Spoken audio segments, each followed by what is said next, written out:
the right to work!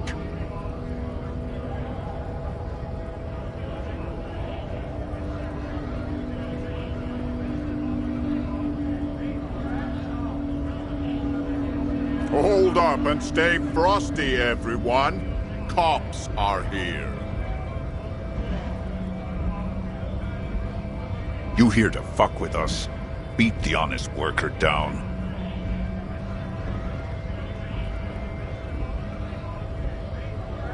We're here to fight for a cause. Stripes usually have problems with people who have causes.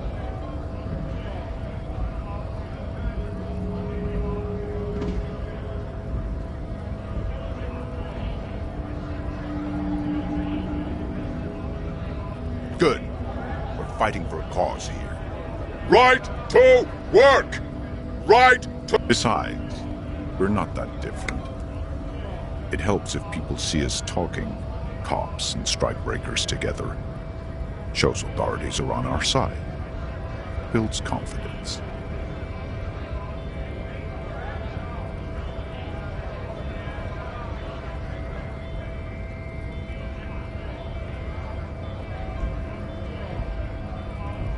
Maybe you should ask them the questions, like why we're not allowed to make a living here. Shame on you! We have families to feed, you piece of shit. So do we, Scott.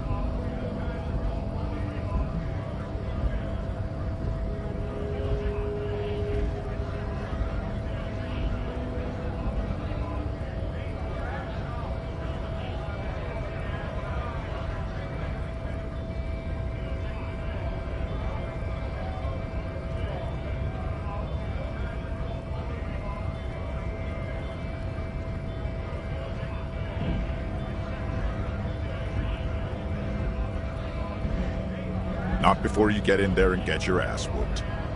Learn by failure, I always say. He might have some advice, but you got to at least try to fight Measurehead first. Return if you fail.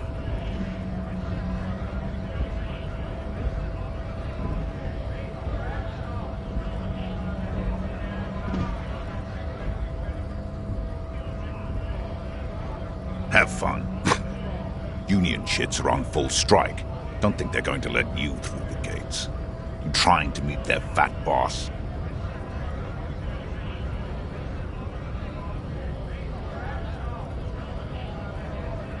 I know nothing about a murder.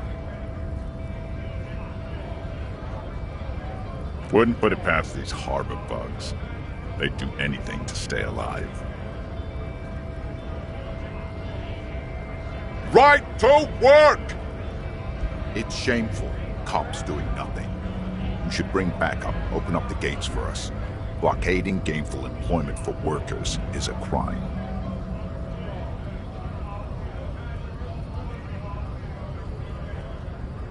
Why not? I see numerous reasons not to pick a side in this local matter. Pity. Let us work!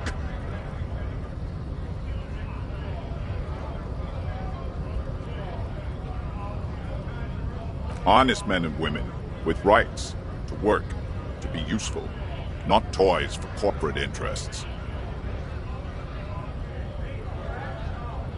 We came here to help the harbor run smoothly in time of crisis. If union fucks don't want work, they ought to let in those who do want work. I have a question. Why do all these men follow your leadership? You think they follow because I'm big and loud? No. They follow the rules of the market, the rules of the economy, because they were given a job to do!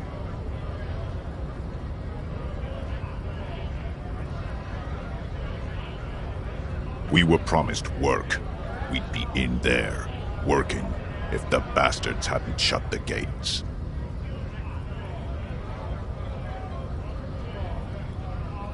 Main gate's locked. Would take heavy ordnance to bust it open. The Try to get in through the secretary's office. Door is locked. The guard's blocking the way to the access panel. And I don't mean the scrawny mess punk either. I mean head measurer. Or whatever he is.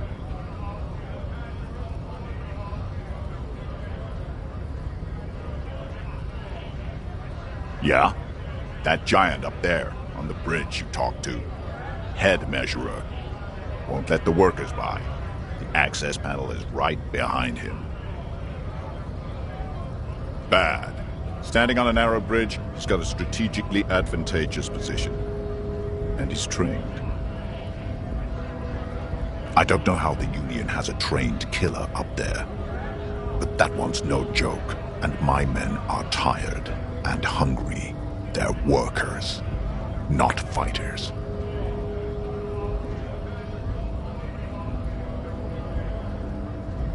Like civilized folk, you mean? These native fucks don't understand civilized. It would be better for the neighborhood if you went home, at least for now, if you can't get in anyway. No! They will give up eventually. Or get drunk. Leave the button unguarded. Then we charge.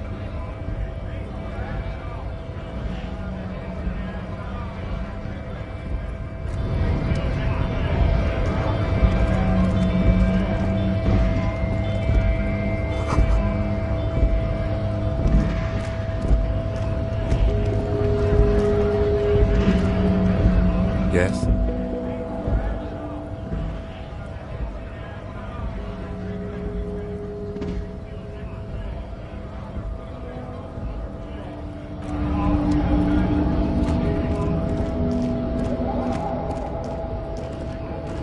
A lorry stuck in the traffic jam. This big, heavy Grad-made machine is well kept for such an old machine. The windows are clear. They've been recently washed. You can see a lorryman's cabin with personal belongings, stickers, insignia. The driver has adorned his space with a substantial collection of peculiar paraphernalia. Proclamations about honor, strength, and purity are glued to various panels. A large metal pendant hangs from the rear view mirror.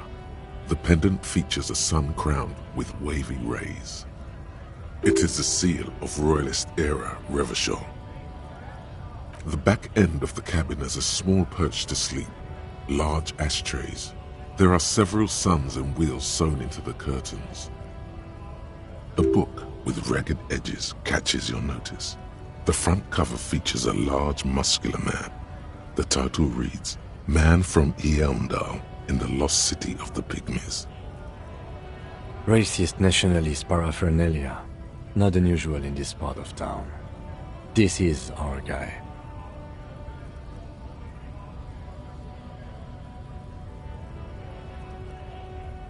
Likely, yes. This guy's proud of who he is. Drapes it all over his machine.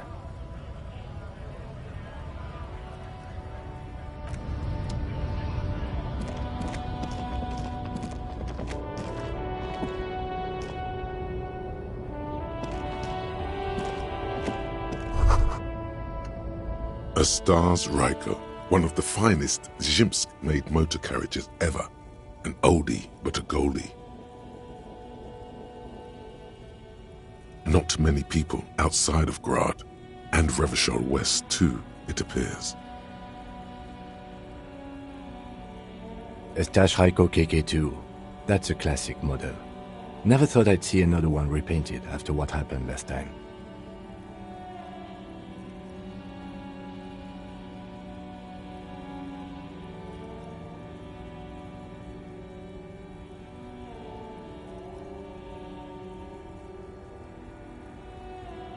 No, only that the motor carriage is typically baby blue, the colors of Sigismund the Great, an ancient Zhimsk ruler. His banners were famously zephyr and white, the colors of the Stars Ryko.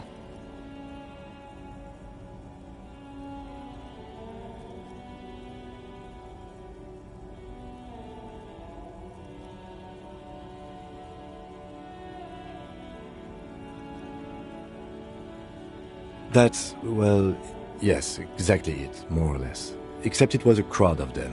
Tore him out of the vehicle and ran him over with his own tires. They said it was an honor killing, Hussar style. The gym's community protested the trial, flying the colors. 5,000 came to protest. Correction. 4,395. The fourth largest public protest of a criminal trial in Revachol.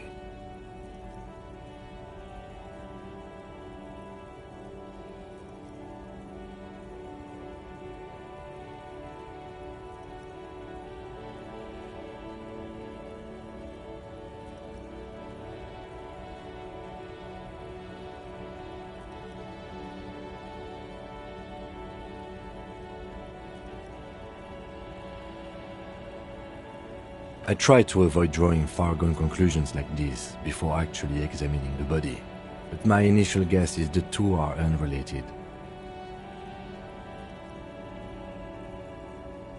People we are paid to protect. Let's leave it at that.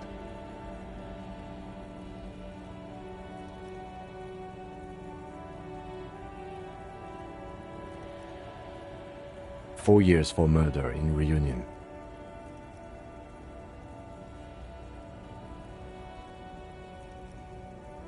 The perps were remorseful. Their sorry knocked 8 years off the sentence. That's the system. The prisons in the greater Revachol industrial harbor are already full. Prisoners are expensive to maintain. The longer the sentence, the larger the cost.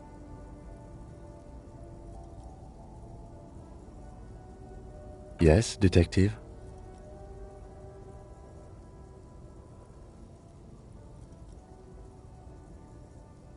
Okay, I'm not going to honor kill anyone over this, but I've seen it blue and white. It's much better that way.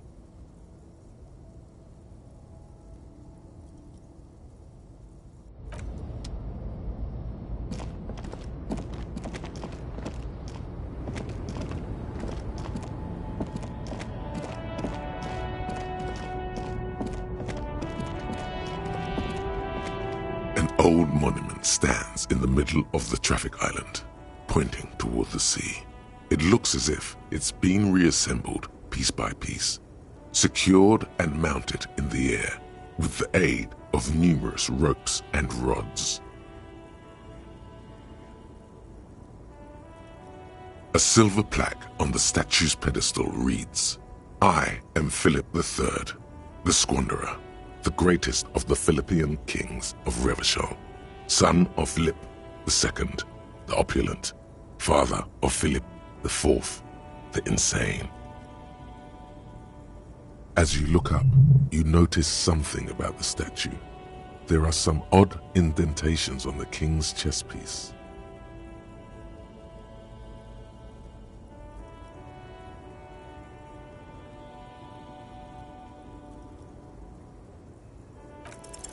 Even by the standards of the Philippian kings, old sumptuous Philip was known for his profligacy. Well, he blew through the whole national treasury, starting the decline of one of the penultimate century's greatest superpowers, the suzerain of Revachol. His own maladministration foreshadowed the fall of the monarchy during the anti-centennial revolution, an end to his family line and the monarchy on the Insulindian Isola.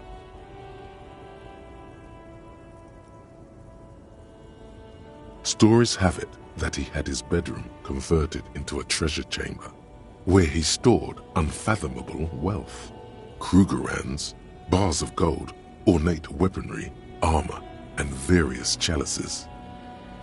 He called it the Sol Auron. It was obscene.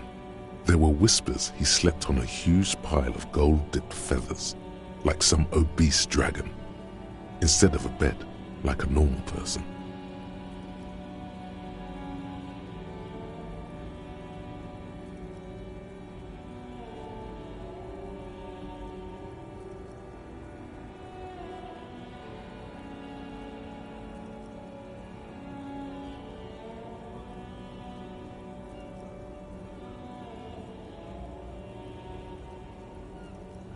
But wait, you haven't even heard about his fabled cocaine addiction.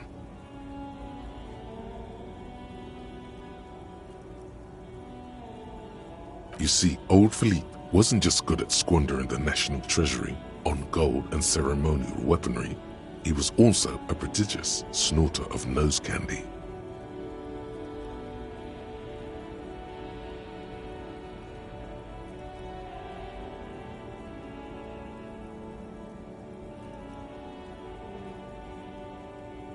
Beneath the cold waters of the Insulindian Bay, thrown there by the revolutionaries after they cleaned out the royal mausoleum.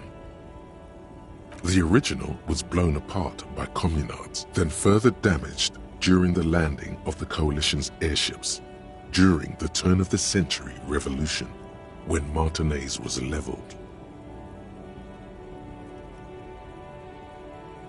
Most historians think the coalition's hasty landing may have ultimately saved the statue.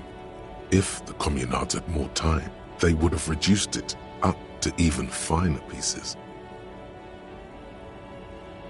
Some years ago, a group of liberal, artistically inclined individuals, designers mostly, thought it would be ironic to restore the statue of the most wasteful ruler of Revachol in the poorest part of the city.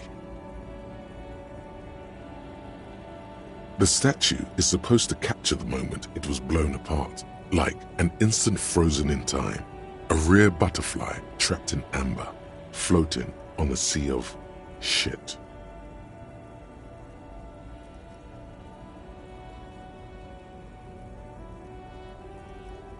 People in Martinez tend to disagree, as do many prominent art critics and thought leaders with more nuanced social awareness than the young ironists. Those critics might have it wrong though. There's more to it than just ironism, but you can't say what precisely. Perhaps this art mystery will be solved at a later time. Philip III, the squanderer, however, with his bronze face up in the air, doesn't seem concerned about what the hoi polloi think of him in death. Not that he ever did in life either. Something with great kinetic energy seems to have impacted the cuirass, around where the heart is. A bullet? Someone shot him in the heart. Interesting. Okay, I can't see it, but I take your word for it. Well, Martinez is riddled with bullet holes. This place saw a lot of action during the revolution. But the statue is recently renovated, so maybe a joke? Target practice or a political statement?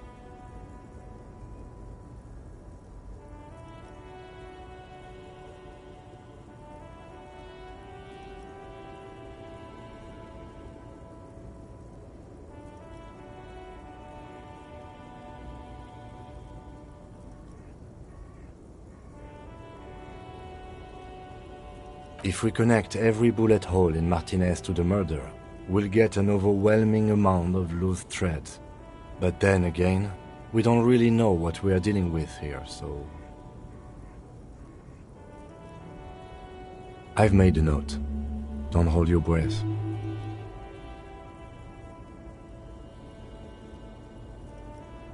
The king stands high above you, surveying the bay, mute and indifferent to your sightings.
small, wrinkled woman does not greet you.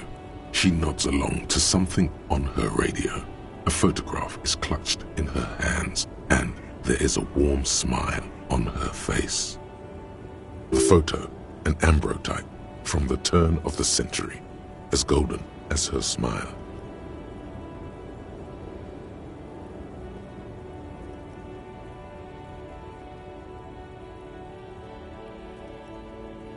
No response. Wherever this woman is, your words fail to reach her.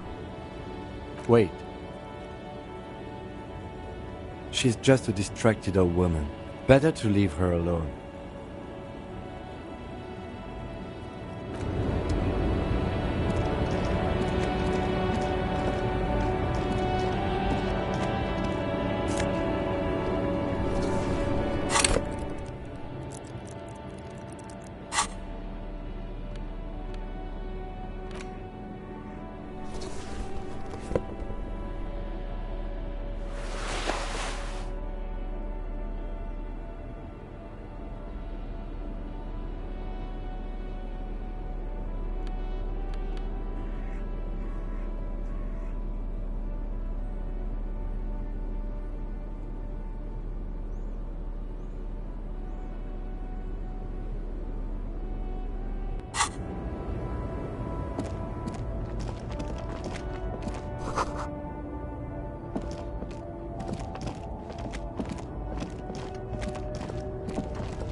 I am a gander and a hunter and a gatherer.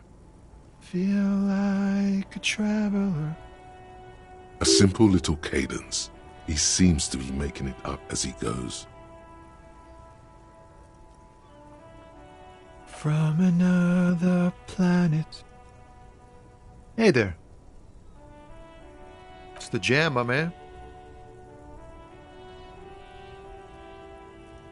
The air from the east is thick with the smell of crude oils, heavy metals and other byproducts of the modern era. You can almost taste it. It's a traffic jam for the ages. Harbor gates up the street are shut tight, no explanation given. Workers on strike, scabs agitating, an all-around clusterfuck. Meanwhile, we're all stuck here in long-haul limbo for days upon days upon days. Upon days.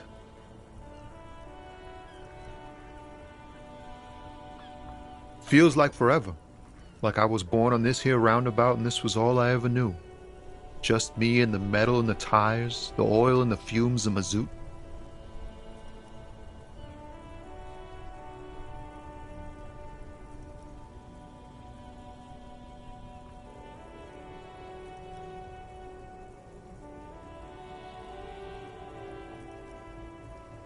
Yeah, imagine.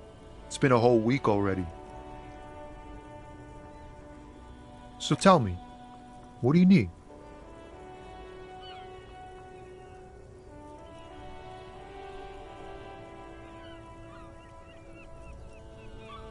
He ain't one of us drivers. I know that. All accounted for.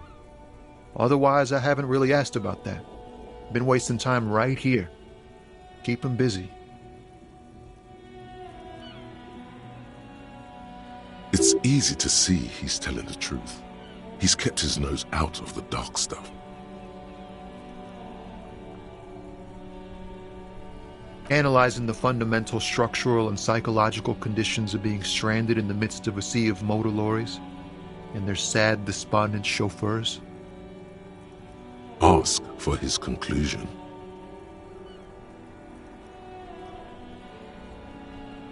A sense of surprise there ain't more bodies hanging from more trees.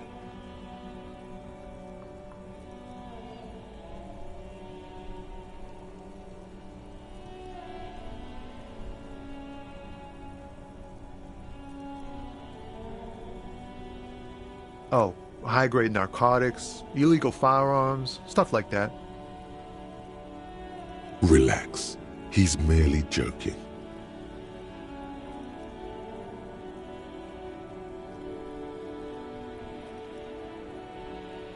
Can't even get a few jokes past you, my man. I've got another haul of found cargo. Mostly sporting goods, tracksuits, and that kind of thing. They usually get shipped to Grodd in the Occident, though we've been making headway in the Il-Moran market lately.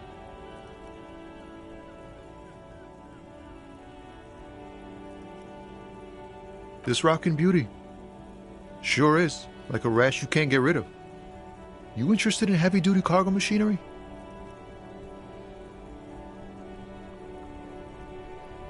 A motor lorry, also called a camion, on Caillou and neighboring islands. This one looks roughed up enough to be some sort of found rust bucket. Maybe the A6?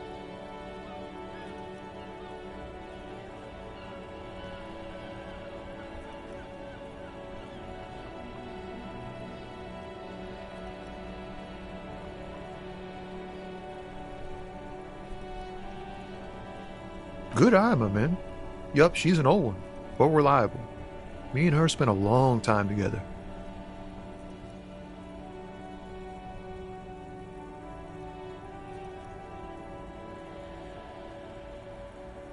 The man taps his fingers rhythmically against his arm.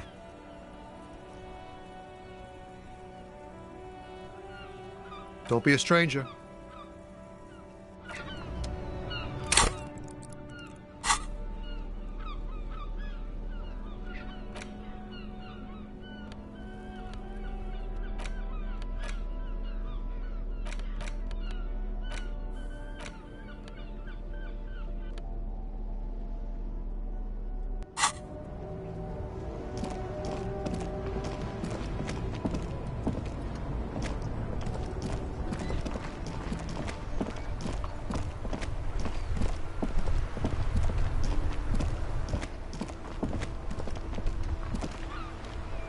The worn and beaten wooden planks of the bench do not look overly comforting.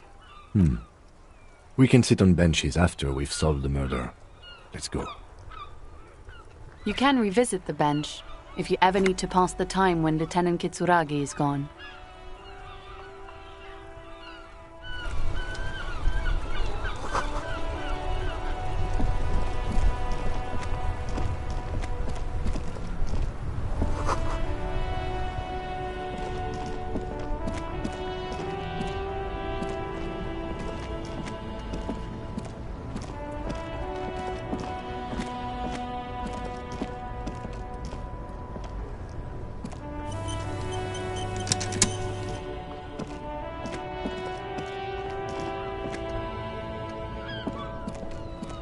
There are clothes inside. Cheap second-hand clothes, smelling of stranger. Don't be shy. These are premium class clothes. Good quality fabrics, best retro design. Save the economy with your style, officer. Save the economy? That sounds off.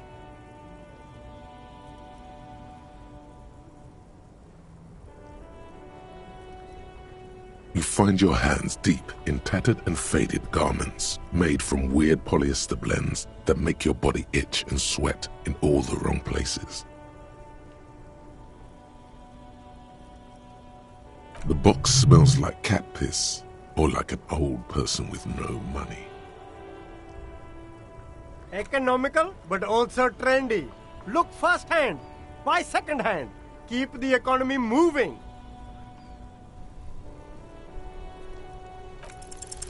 Something cold grazes your hand.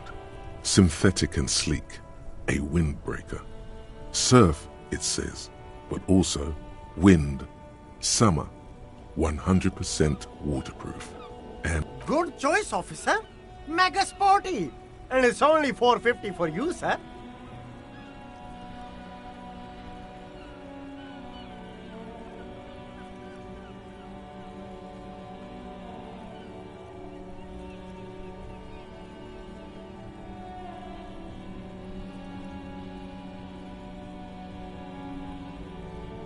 Haven't you heard, officer? We've got to be economically conscious. Recycle your cash, keep it in circulation. Don't buy new things. Buy eco.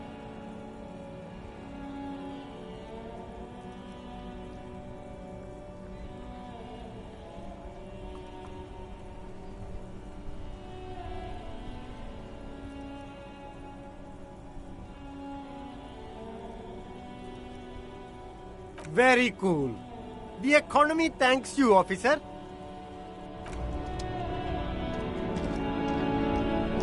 You see two lowly, defeated speakers, thralls, slaves basically, perched atop them like conquerors surveying the land. A pair of found, durable wear sneakers, Ultra series. I can see you've a taste for luxury, officer. Can't keep your eyes off those sneakers?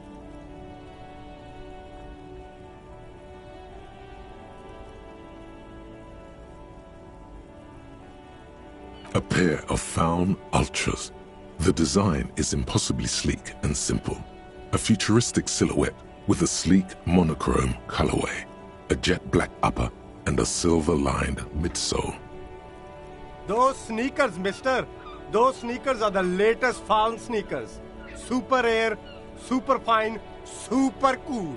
Only 50 real. Only? That's madness. Found Ultra. We're the future. You remember the slogan from some magazine. These once respectable speakers have been conquered, reduced to a mere prop by the indomitable found Ultras atop them. A small heat emboss on the veneer reads, "Solidarity aid from the People's Republic of Samara." The speakers themselves don't seem to display any magical qualities. No, don't look at the speakers, officer. Look at the sneakers. The sneakers are the stars here.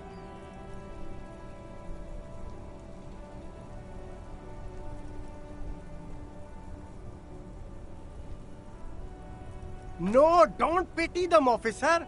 These are old Samaran garbage. Don't even look at them. Check out these super cool, fun Ultras instead. Samaran trash? That sounds like they're from the Samaran People's Republic, produced under the dictatorship of the proletariat.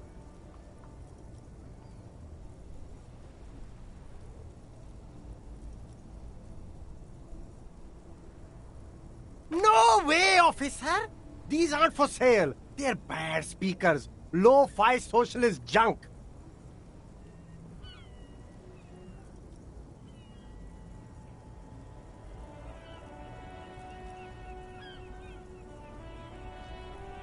Well, if you want them...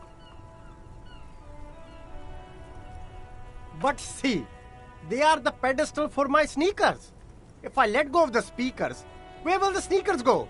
I can't leave premium lifestyle sneakers on the ground.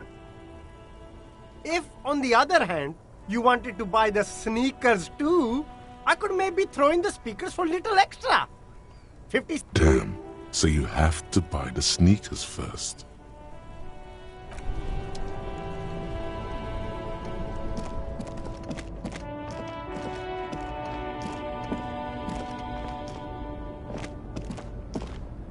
There's a pile of cheap sunglasses in a small box, a variety of shapes and... You like sunglasses, officer?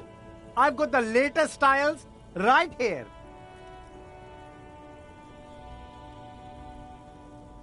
Abort. These are hideous. What's more, they don't even fit your face. You can feel them pinching your nose and chafing against your brow. Damn, officer! You look like a mega secret spy. Very secret. They're practically made for you.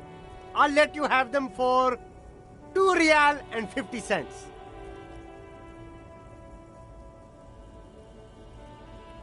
It's going to be very difficult for anyone to take you seriously with these things on your face. No, you are definitely not buying those.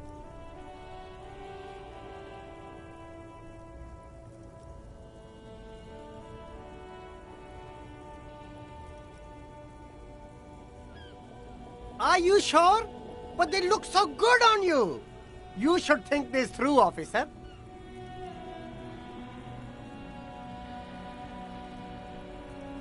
These are all boring. Boring third-rate ho-hum sunglasses made of cheap Syrahese plastic, the kind of plastic that melts in the sun. Those UV stickers are almost certainly just there for the show. If anything, these lenses probably direct more UV light into your pupils. These are all first-rate sunglasses. Premium design, super material, very cool, UV resistant. These will definitely keep your eyes safe and cool while doing your dangerous police work.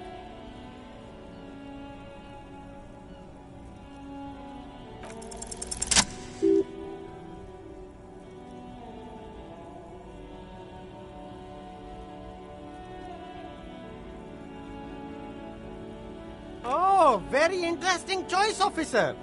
Very high culture. This is how a sea monster sees the world. You've become a sea monster. Giant, hidden, and strangely tender at heart. All is blue. Alright, but these actually make your vision worse. It's like literally being underwater. Wow, officer! You look so cool!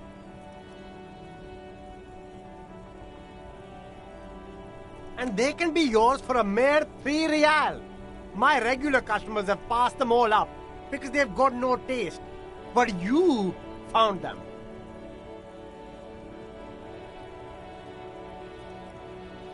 The lieutenant tilts his head and steps back, eyes narrowed in a thorough examination.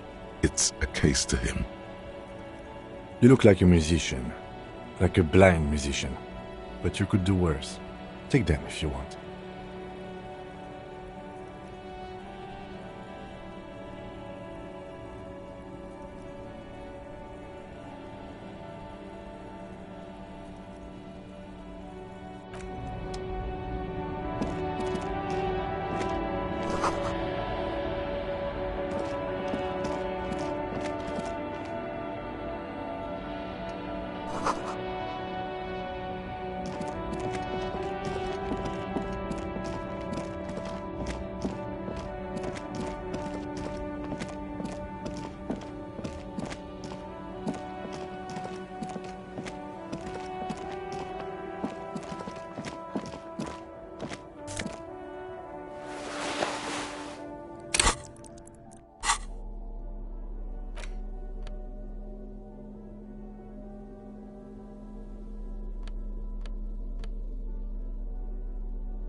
The boomboxes on the shelf look well-loved and well-traveled. Chipped, dented, they stare at you with the unblinking eyes of their tape reels. One especially catches your eye. Deep gold and amber plastic with a big old handle on top. A classic boombox that says, Stereo 8 approved. Just make sure it works before you buy it. Is the Harman Welsh W2, made in Vespa, designed in Seoul, plays all reel-to-reel formats, 2mm, 8mm, 12mm. It's even got a little radio in there. It'll set you back 12 real.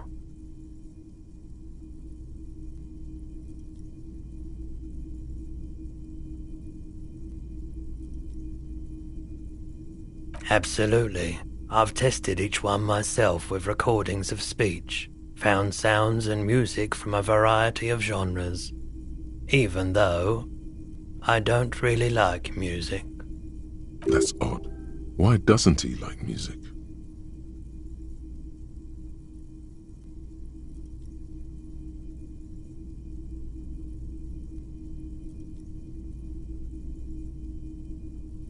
The stuff I record myself, silverware shaking in drawers as motor cars race by, nocturnal animals climbing on the roof, airship rotors, that kind of thing. Maybe you should ditch music as well. Get into these more experimental sounds he's describing.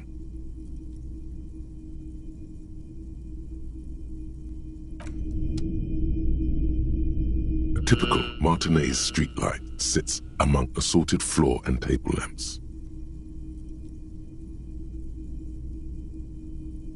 The light pole has been carefully cut, and the wiring has been redone and attached to a standard indoor plug. The light buzzes faintly, but persistently. This would make quite a statement in your living room.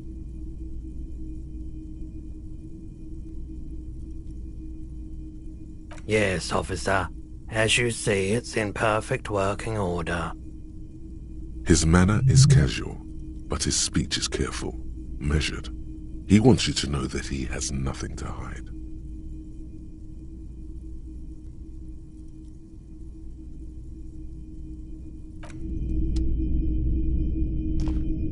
Wow, a very large red t-shirt with an impressive print stands out from the other garb. Oh yeah, the print depicts a muscled man striding toward you, a giant sword in each hand, encircled by burning embers. Behind him is a cluster of cabins engulfed in flames.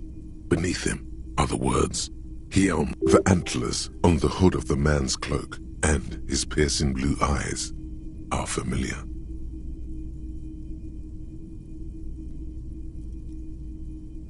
Smells like worn cotton and a little old sweat there. Worn cotton with a side of flea market or trash bin. Sniffing is okay, but please don't try anything on. Can't have you leaving your photon emissions in the fabric of things you're not going to buy. It's the man from Hendal. Walking away from his burning village, yes.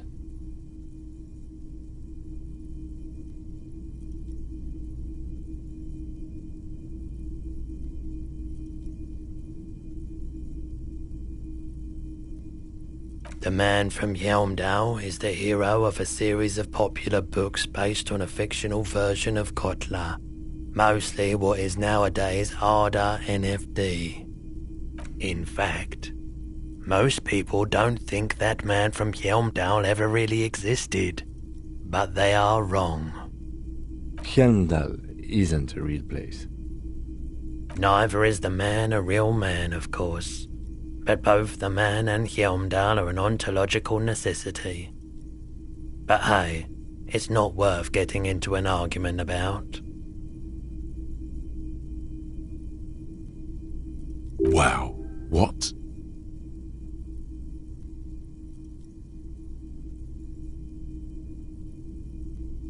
£2. That's dirt cheap.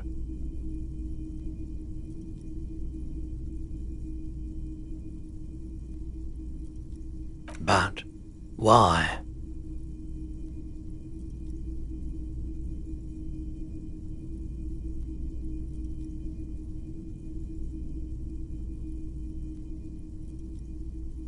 I deal in goods, not services.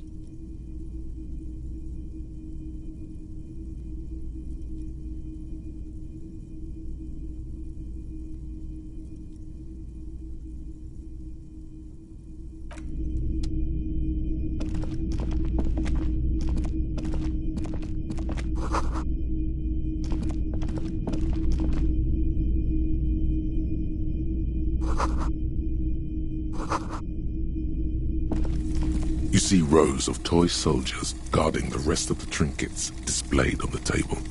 Some on horseback, others in rags, others yet in bright blue uniforms. All are stern and unyielding in their duty.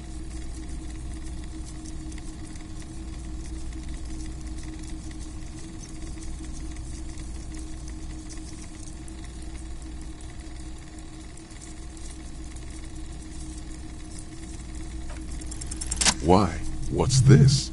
A headless man riding a horse? A headless man wearing futuristic tracksuit trousers that say Faun. Oh, that's the headless Faun rider. The headless Faun rider. It's an urban legend about a man who rides the streets of Revachol sporting a fawn tracksuit. As you see, he's missing his head. 50 cents. Bargain priced. I'll throw in the tiny cap too. I think he's looking for it, or something. That part of the story has many interpretations. He lost his cap when he lost his head. Perhaps he's looking for the head.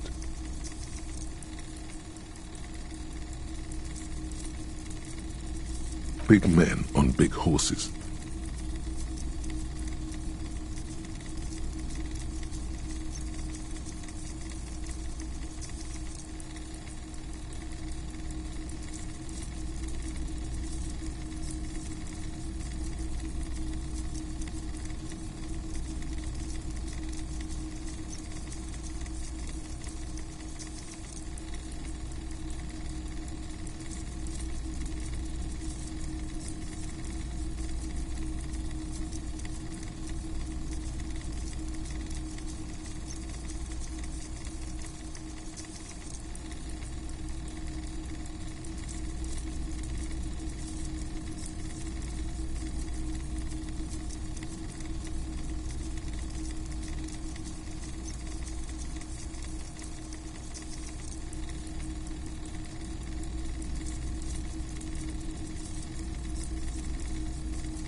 I used to be very serious about my Franco-Nigerian knights.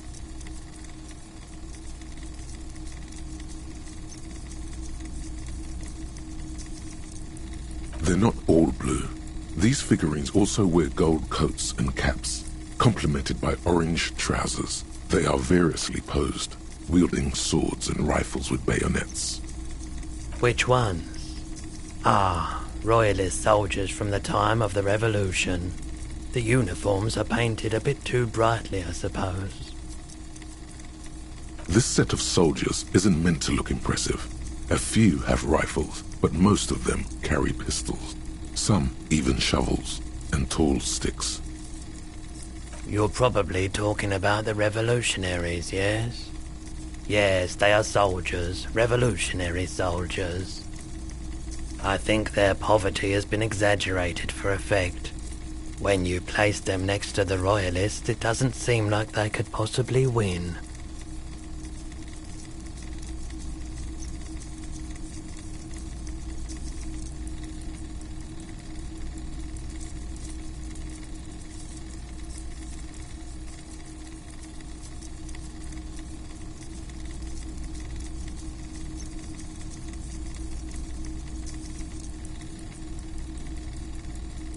I don't like either set very much, to be honest, but there are many parents among my customers.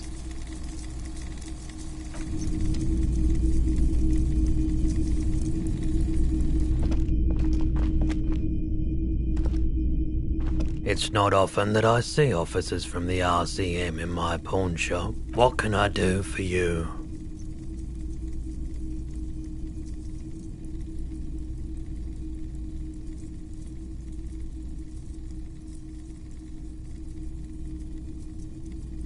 I haven't had any problems myself, though some of my customers have complained about inconsistent law enforcement. Who are your customers usually? All kinds of people come through here. Locals, travelers, people looking for a deal, people looking for a keepsake, people who are terminally bored. As you can see, I have a wide selection of goods for everyone to choose from.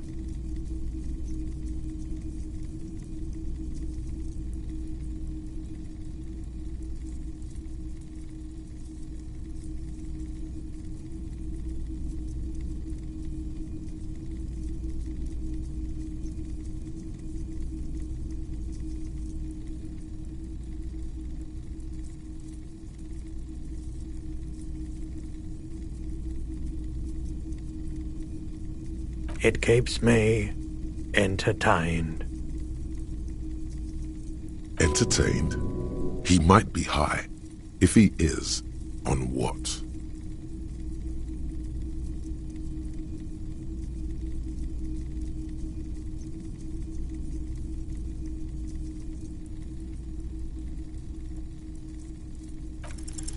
Feeling warm and enthralled by the movement of light, while the mind continues to race forward.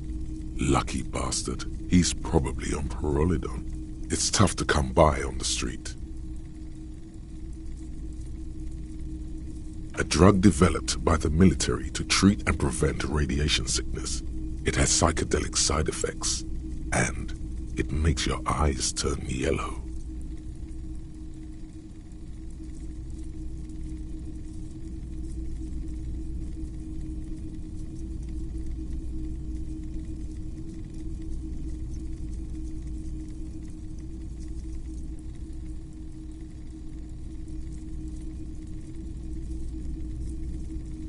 How would I know?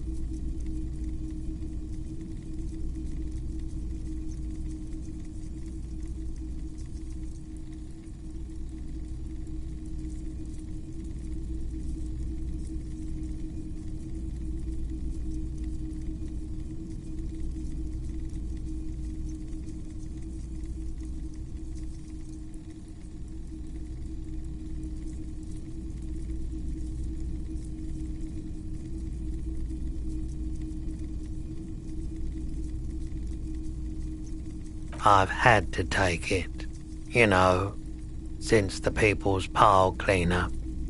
I was with the Emergency Relief Brigade. He's taking it for mental and emotional, not physical pain these days.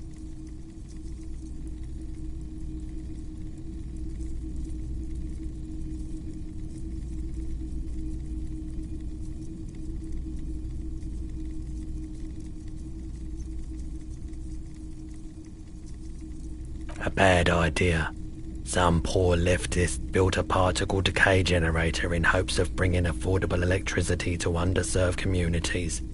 It malfunctioned. Radioactive waste everywhere. Probably some of it in you too.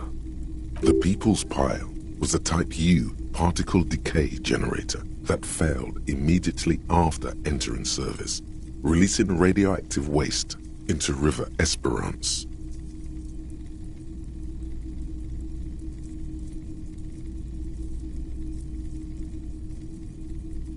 A primitive nuclear reactor, also called a pile. Construction began during the Commune of Revachol. The people continued work on it after the Commune fell. They wanted a cheap source of energy for Revachol West. Needless to say, things didn't work out. An emergency valve defect resulted in steam pressure blowing the turbine, taking the fuel containment vessel up in the explosion. Both the faulty design and lack of finances contributed to the catastrophe.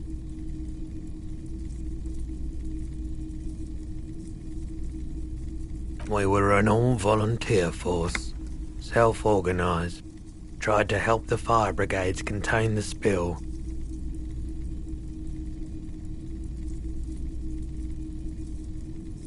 On the patch, gamma radiation lines crossed with a red drop of blood.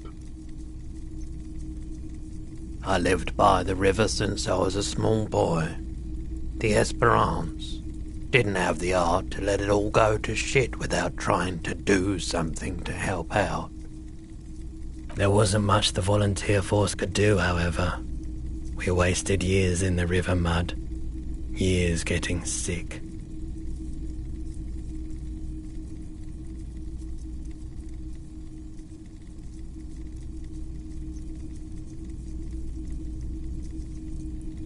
There's a reason why everyone's tried to forget any of it ever happened, and why no one has tried to repair or replace the pile. So much disappointment, and early deaths, cancer mostly. And we knew all that was coming even as we were cleaning up as best we could. No one's, everyone's. A bunch of poor people built themselves a primitive nuclear reactor, hoping for the best. What do you think is going to happen?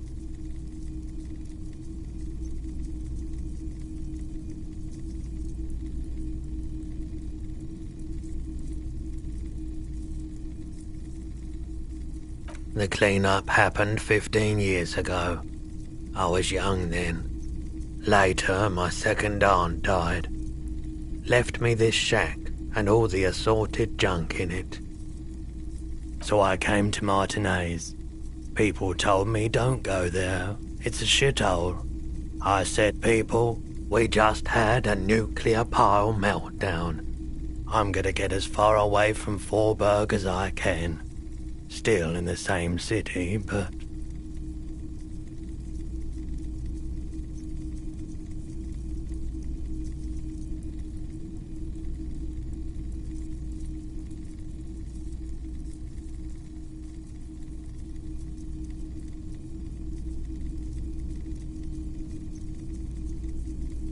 I like the theory more than the story.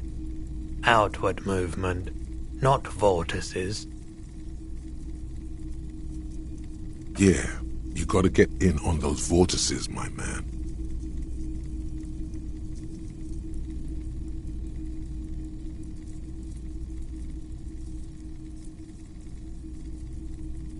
Let me have a look.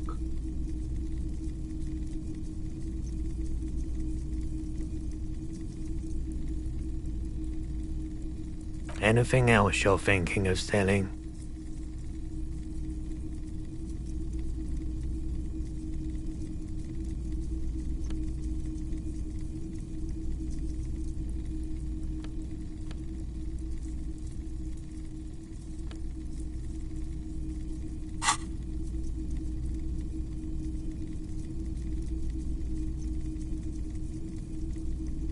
Anything else you're thinking of selling?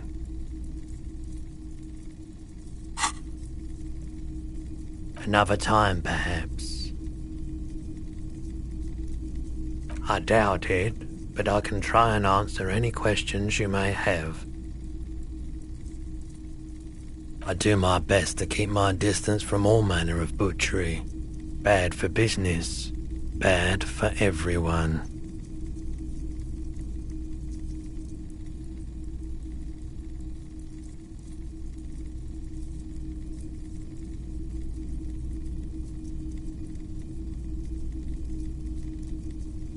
He doesn't know anything. The pawnbroker's gaze is already fixed on the dancing colors. Someone else came here earlier today asking the same question. I promptly sold her the gun you pawned a couple days back.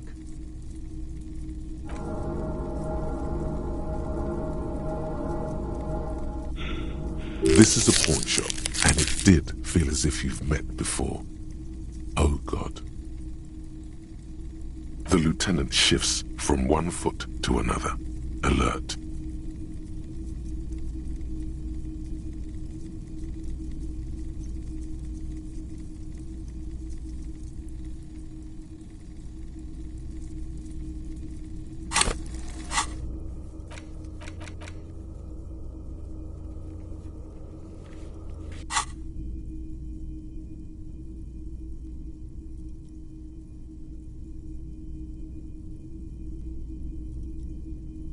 She didn't seem like a policeman, although she kept referring to herself as a pig, which was odd. I found her interest in the gun a bit obsessive, but truth be told, she was terrifying. Right, so let me get this right. You sold your sidearm, issued by the citizens' militia, and now a civilian is running around the streets of Martinez with it?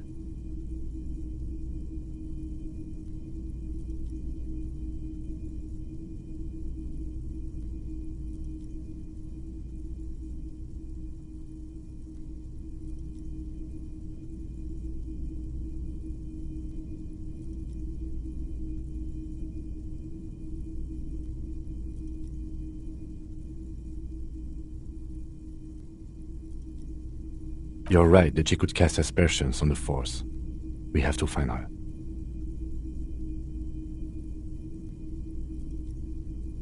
You were adamant about getting rid of it, officer. Said you were undeserving of a service weapon of the Revachol Citizens Militia. And I don't like keeping guns around the shop for long. Off-the-charts photon emissions, the unhealthy kind.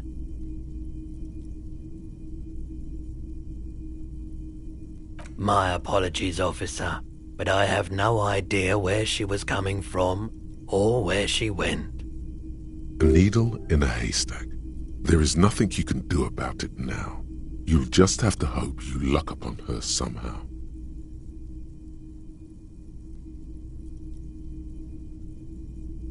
Of course.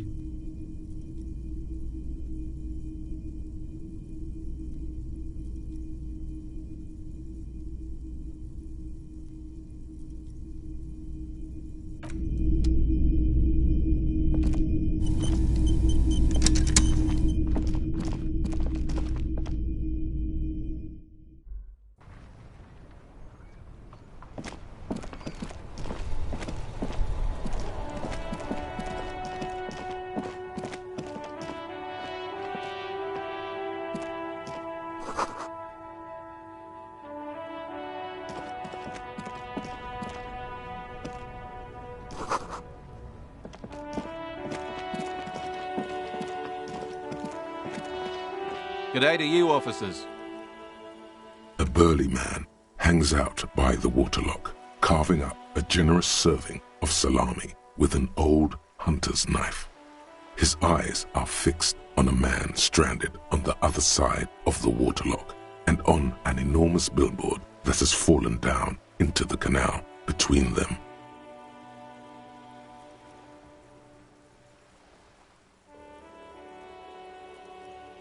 I wasn't here to witness it, but those look like tire tracks on that sign. Weird, huh? Then again, plenty of daredevil drivers in Revachol. Too bad it also takes a year and a day to repair anything round here, especially a waterlock. The rest of the coast is closed off till then.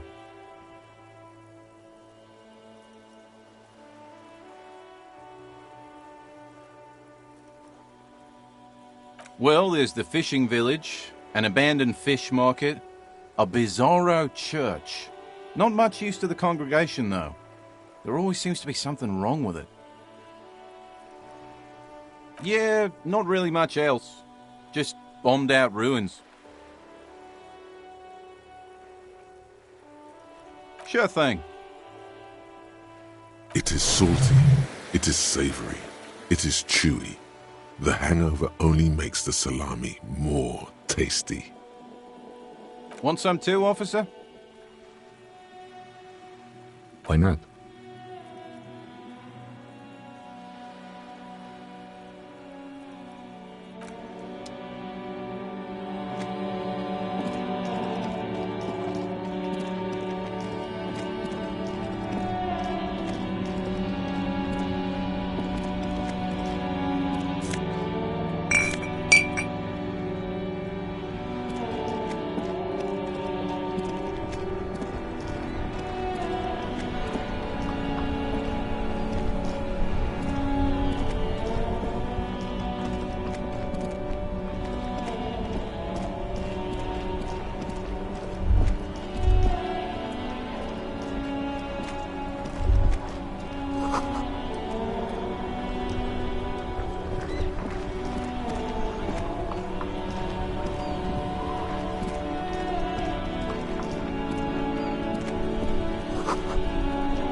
Life doesn't need to be a struggle. I'll be with you in a moment, officer. Let me just finish my sandwich. Talk to Angry Hard René first.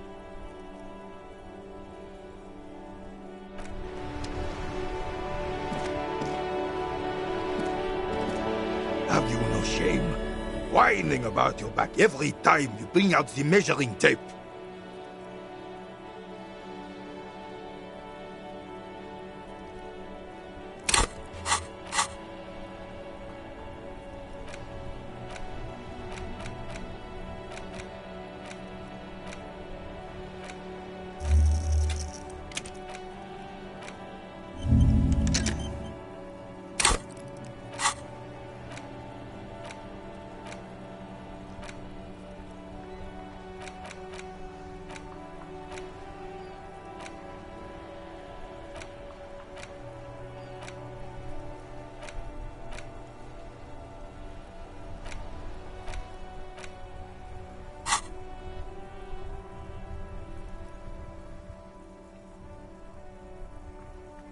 René, you're a man with a fork in a world of soup. Please, let's just try to enjoy the game, alright? I'm trying to, but you keep breaking my concentration. You're old. I can see that. We're both old. Now stop grabbing your ass like it's a girl. These manly men are playing balls. This is a ball game. Grab a ball and play it. Don't ask questions. Shoot first. Ask questions never. No, you got this. There's the ball. You're the game.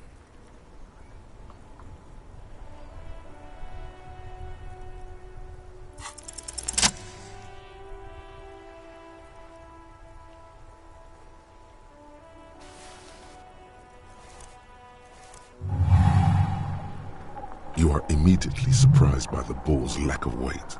No matter, you'll make it work. God, this is right. You feel the familiar tremble of excitement and adrenaline that precedes every victory. Time has frozen.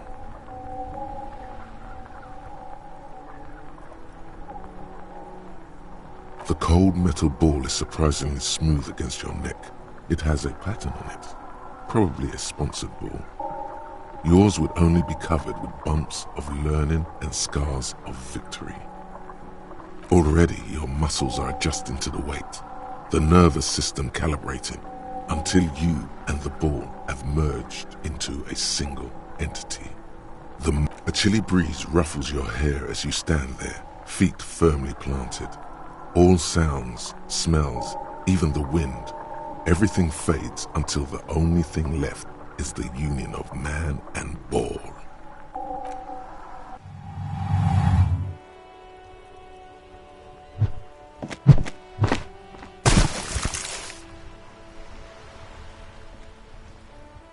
Merde! Bordel de merde! A whorehouse of shit? It wasn't whorehouse of shit. The shot was at least 23 meters, probably 24, and then some. Nothing to be embarrassed about. What the hell is your problem?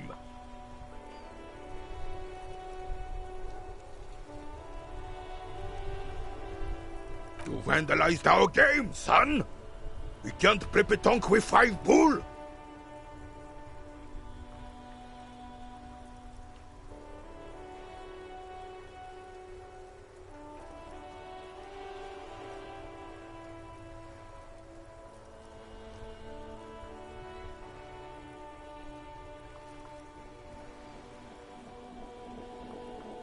No, we are not good, goddammit!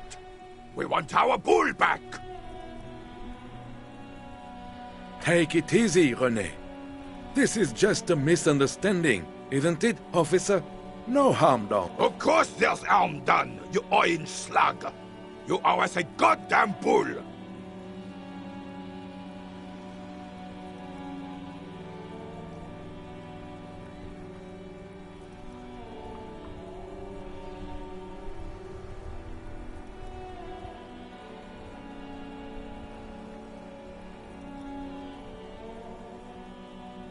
Good.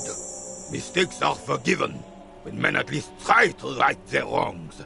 I believe you will try. Now, why did you approach us?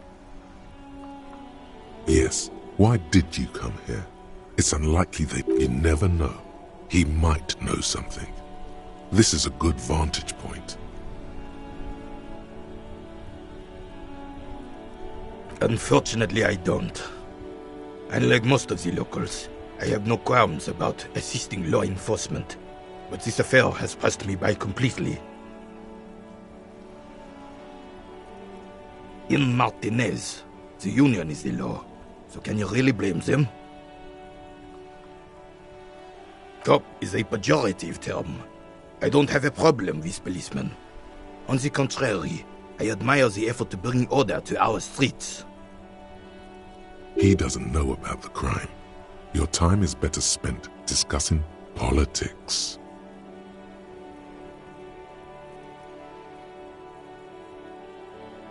I'm confident they are indispensable in regard to all the paperwork and other administrative duties.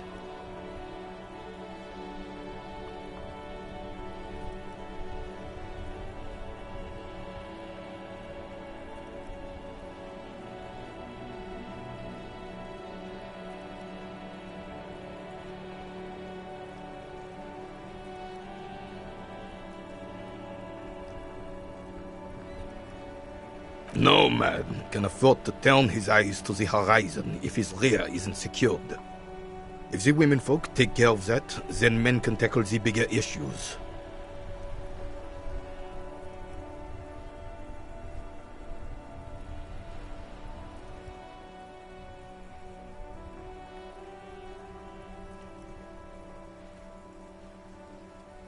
The RCM doesn't discriminate. Women are held to the same standards as men, and as reflected in the quarterly statistics, are equally effective in their jobs.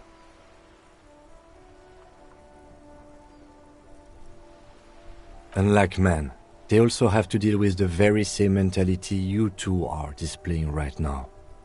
If it weren't for this, they would outperform us.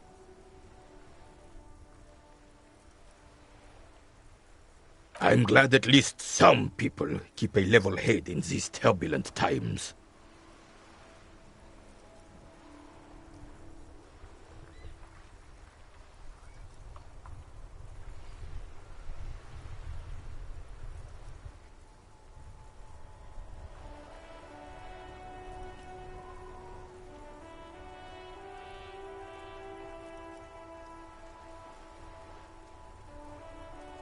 Ah, yes! King Philip III, on his steed. A reminder of what Revachol once was. Oh, absolutely. At the mercy of a cocaine-snorting tyrant who emptied the treasury so he could sleep on a bed of gold. Cocaine? Cocainum? Sounds like our kind of king. And just imagine what kind of cocaine a king would have had. A superpower, feared and respected. A testament to what this country can be under the leadership of a true king. Someone who knows how to rule.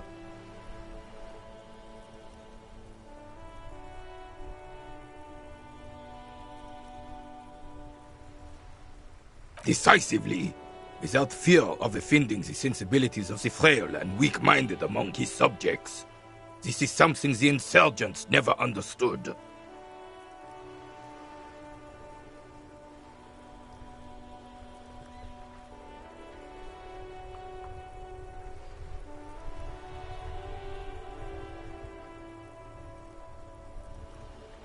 A nation is only as strong as its leader.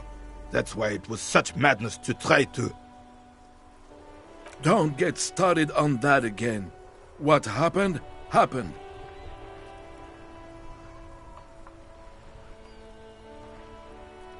The Carabiner doesn't reply, but his entire being communicates unbreakable resolve. Right.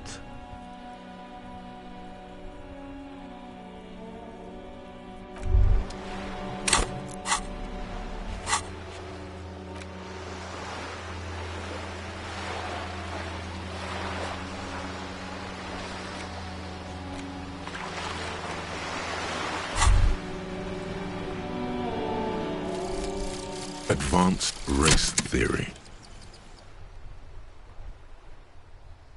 Everything is calm in the eye of the race storm. Your mind is lucid and bright. The mind-bending phylogenetics appear more distant and, to be fair, a little ridiculous. The great race mystery has cleared up. All that's left to do is verbalize.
Hello, sir. Step right in. The store is open.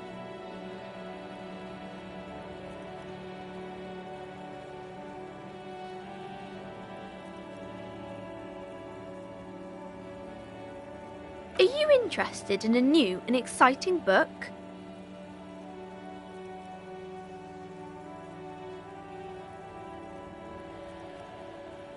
Okay, sir. I'll try to answer any questions you have. I hope they're about books. My name is Annette, sir. My mum, her name is Plaisance. She owns the store. She's inside minding the register or organising the stock.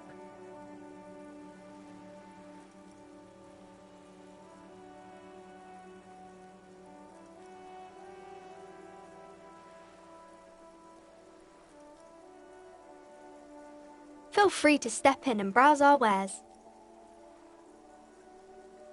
I'm signalling that the store is open.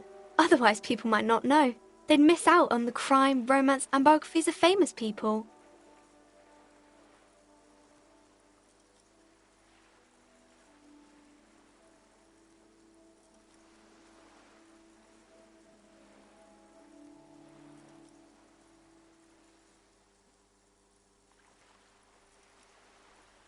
Thank you, sir. I'm happy to help Mum out with the store.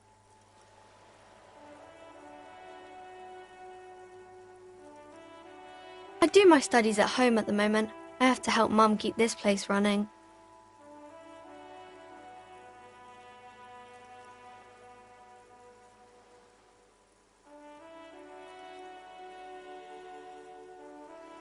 Mum says it's necessary to do both because it builds character.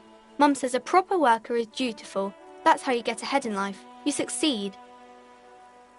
There is stress and unease behind these words.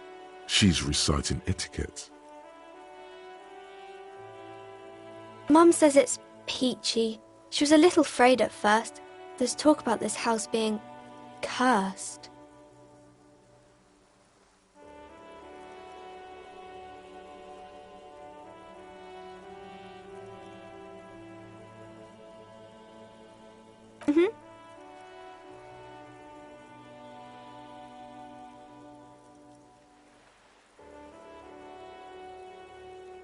Crime fiction is about murders or burglaries or things like that, and the work of a policeman or a private detective who's trying to solve a crime and catch the criminals.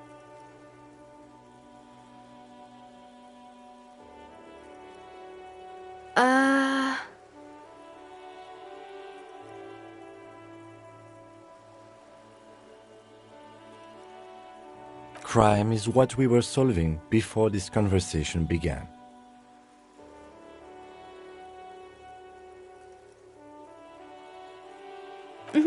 And it's kind of like a puzzle too. You can guess who the criminal is, or how the good guys are going to catch him. You don't look much like a policeman.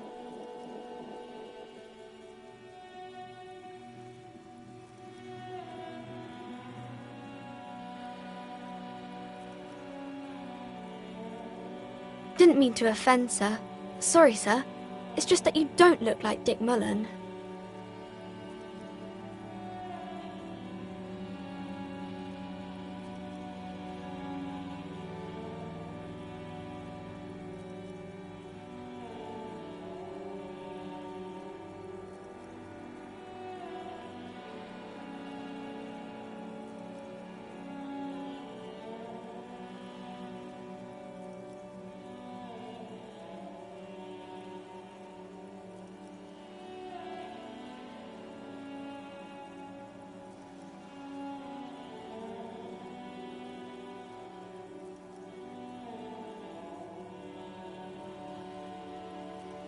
What's that mean?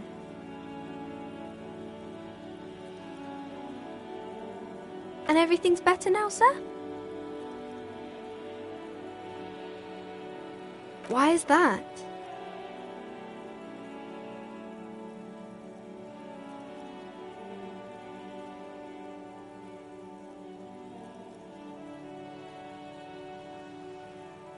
Oh, okay. I shouldn't have said that thing about Dick Mullen.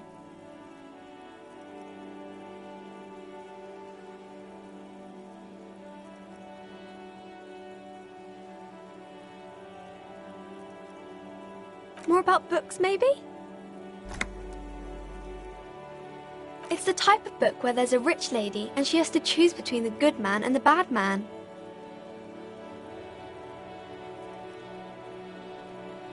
Or there could be a story about a poor lady getting a rich man.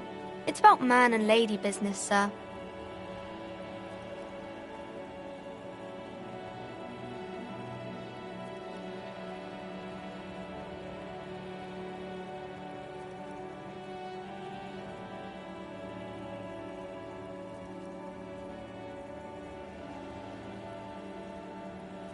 Maybe some about other books?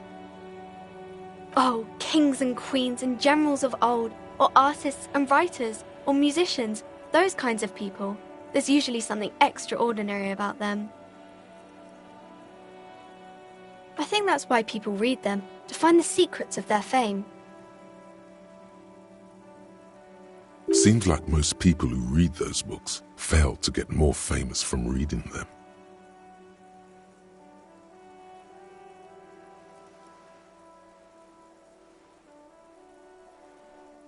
Mm-hmm.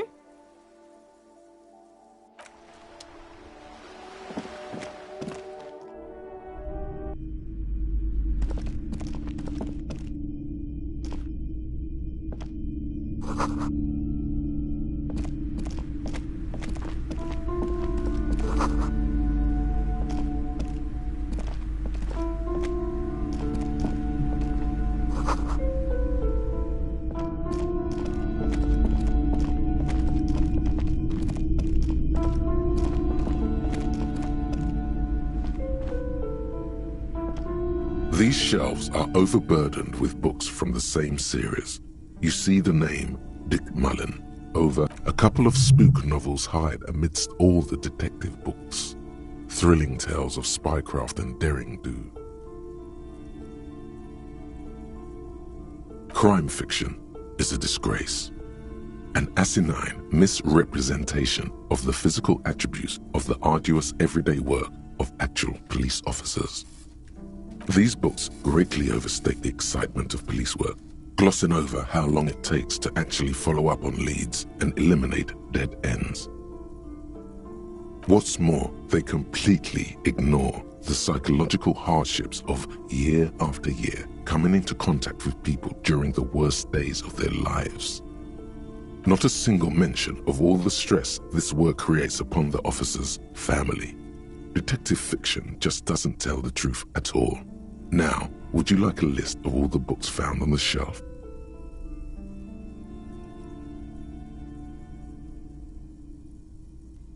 Shelves filled to the brim with crime novels featuring the supposedly stalwart Vespertine detective.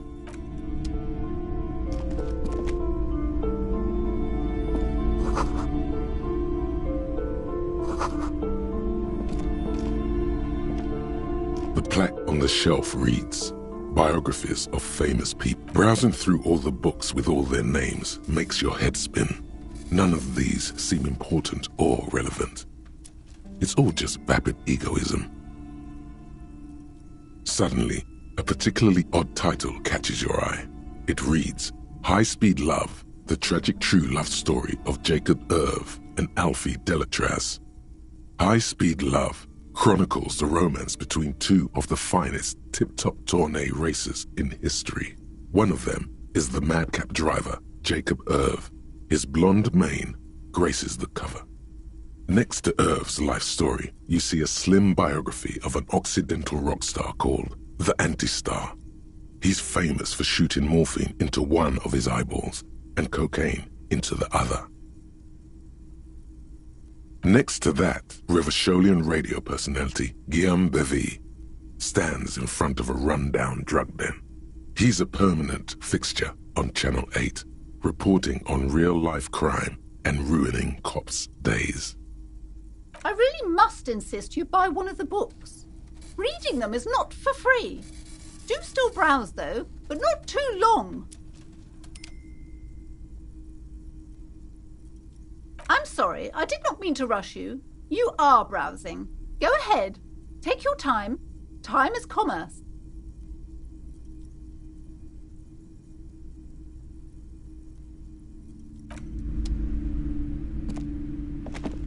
Several maps have been attached to a bulletin board hidden inside the alcove.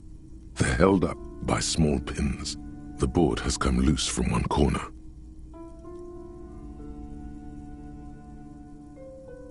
The maps look old and faded. Your eye catches a map of Insulinda, a map of Revachol, and a map of Martinez. The north coast of a verdant island is shattered by the delta of a river. It is the River Esperance. Countless bridges put the shards back together, connecting city blocks to river islands. La Delta says a great artificial heart in the center, teeming with life forms and construction. To the east, rolling hillsides, Le Jardin, Stella Marie, the suburbs of Saint-Baptiste, swallowed up into the megacity. They sound rich to you. This is Revachol East. Houdon, it's somewhere to live. Not bad. Then there's Jamrock. It's bad. People shouldn't live there, but they do. Then Forberg. It's all... You feel you're just west of Coal City, somewhere above Jamrock and close to Coal City. This large map displays archipelagos. You see a constellation of small dots on the light blue emptiness of the Insulindic Ocean. The largest in the northeast is La Caillou. You are Ozon, Laurentide, Fas a la Mer, Archipelagos, North Arcade Islands, all just specks of dust on the vastness of the Insulindic. On the edges of the map, the color fades into a blur of dotted lines, disintegrating into mathematics. In the northeast, a dust mite stands on the north coast of Caillou in a bookstore. It's you.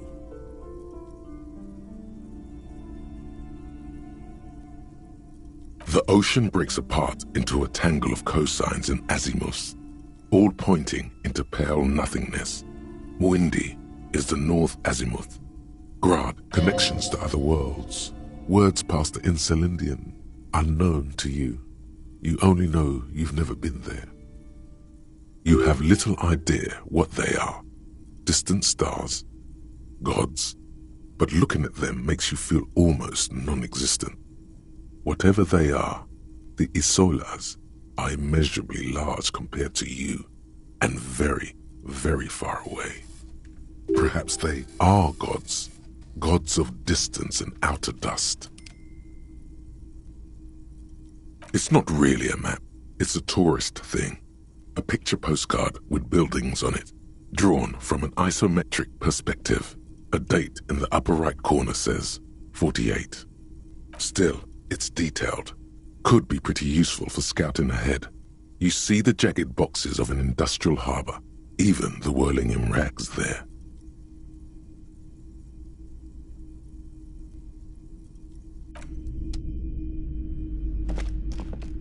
This bookstore is not strictly about crime, romance, and biographies of famous people. There's also a wide range of paranatural literature. Amidst the various books, you find one written by someone named Matthias W. Dundas. It's about wholeness, unity, balance.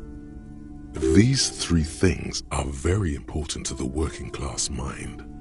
The point of the book, and many others on this shelf, is to give people medicinal advice in situations where they don't have access to paid health services.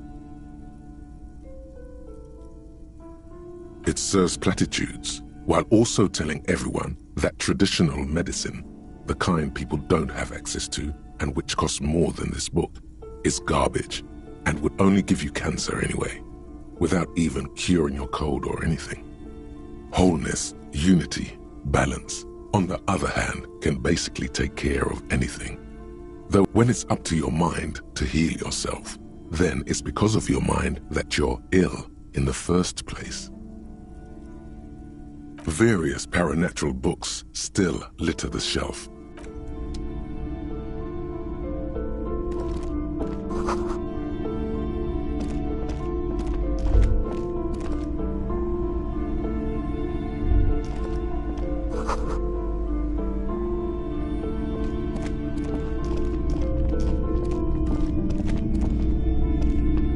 You see a set of tattered curtains blocking the way to another room. A strange cage-like trinket dangles from the curtains. Excuse me, officer. The back room is strictly for employees only.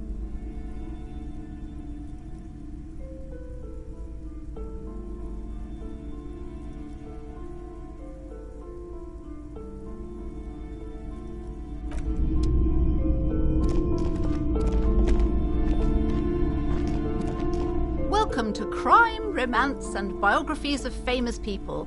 My name is Plaisance. Be welcome, and please take responsibility for the energy you bring into this space.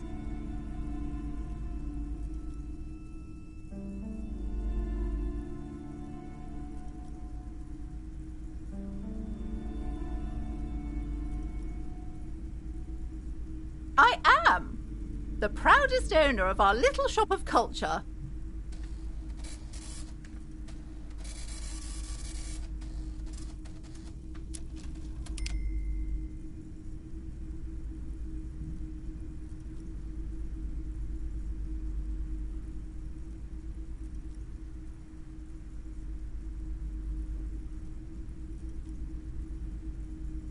Annette, yes, my daughter. I hope she wasn't slacking off again with her nose in science fiction. Tell me, was she at her post doing her job like a proper girl?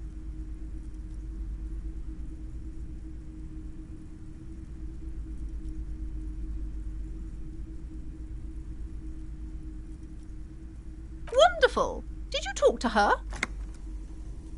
Great. On a scale of 1 to 10, how compelled were you to buy books after talking with her?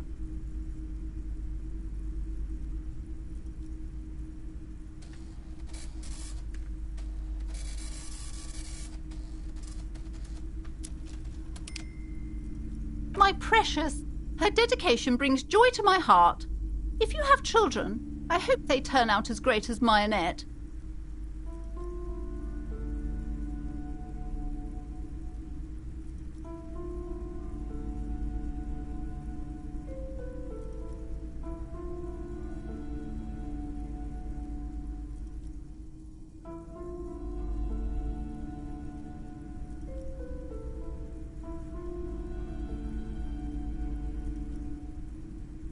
The woman before you scans the store, her shoulders rigid and tense. Every now and then, she nudges her glasses.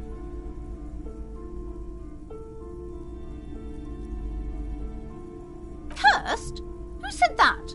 Annette? I will have a word with her. This place is not cursed. It has a robustly magnetic energy. Good for commercial activity. My business is thriving, sir. What in God's name is she talking about? Goodness, you were already doing good, browsing the shelves. Why'd you stop? Don't you feel compelled? Go, go. Get back there. The books await you.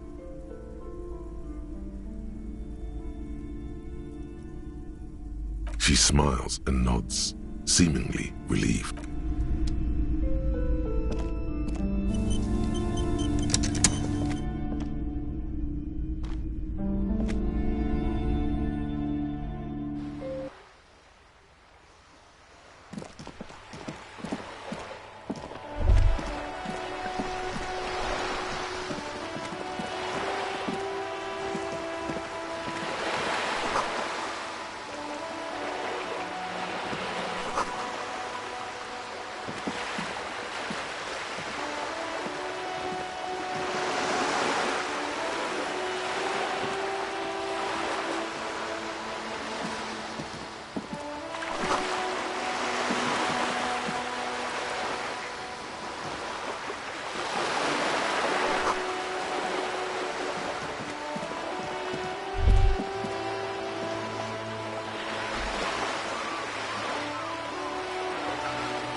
A sturdy metal door guards the southwest entrance to the apartment building.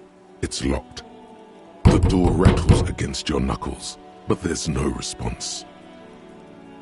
The door rattles again, but this time you hear an elderly woman's voice calling out from inside. Stop banging on the door! I'm not letting any more strangers inside.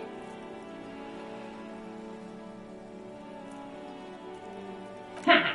The police? Everyone knows the police don't come round here.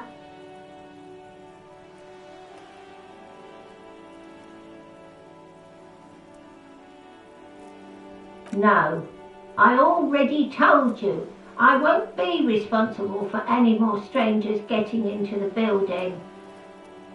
Go check the backyard door. Maybe someone there will. Backyard door? There must be another entrance to the east.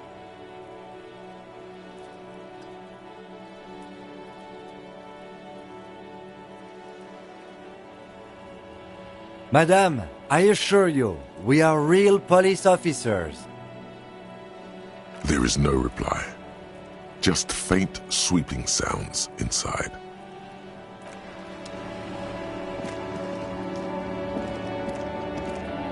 The streets will flow red once more. A great torrent rushing down Rue de Espérance. You wait and see. The streets will not flow red with anything. Who are you?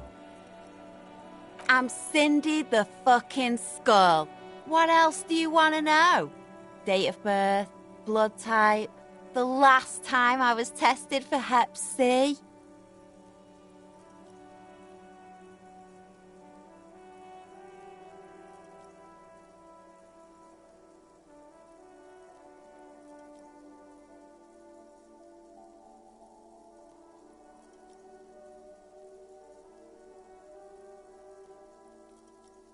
And here I was trying to be polite. Just can't win with you pigs.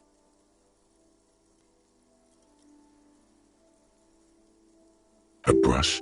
An artist? The red splatter is urban expressionism.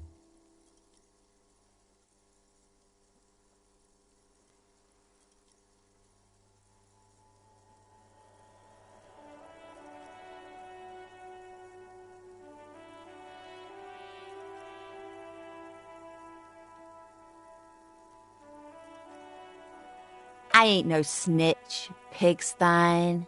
Go forth and forage in someone else's shit. No shortage of squealers in these parts. Actually, there is a shortage of people who talk to us in a normal, calm, informative manner. We weren't put on this earth to make your life pleasant, fucko. The lieutenant furrows his brow at another one of your eccentricisms.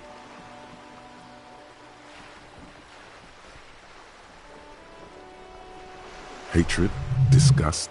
It's difficult to tell which of the two is more present in her girlish features.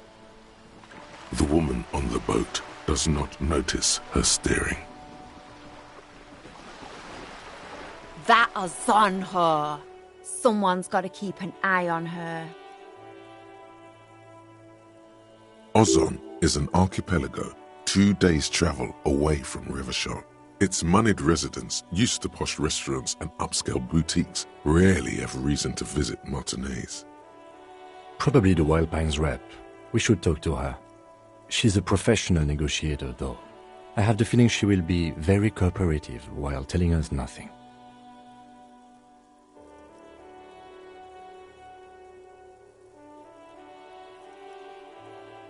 You should take the lead. Ask her unexpected questions, you know? Do your thing. Don't be afraid to get a bit wacky. Throwing her off is our best bet.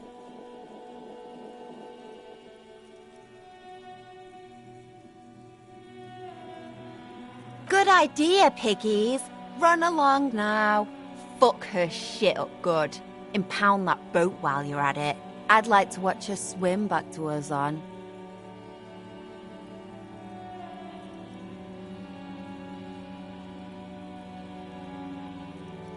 Can't you tell? I'm painting a beautiful mural, an aereo graffitio visible from low orbit. I haven't really started it yet. I'm waiting for the right words.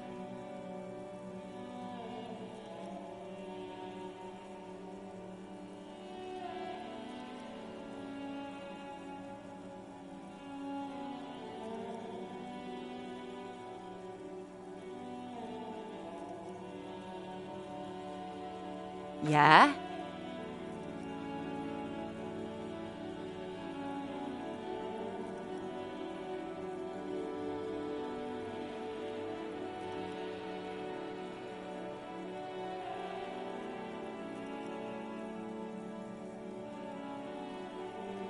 Thanks. I'm sure the inspiration will come to me now that I have an official RCM stamp of approval. She means the opposite. Watch your back, Ungulate. You've got eyes on you.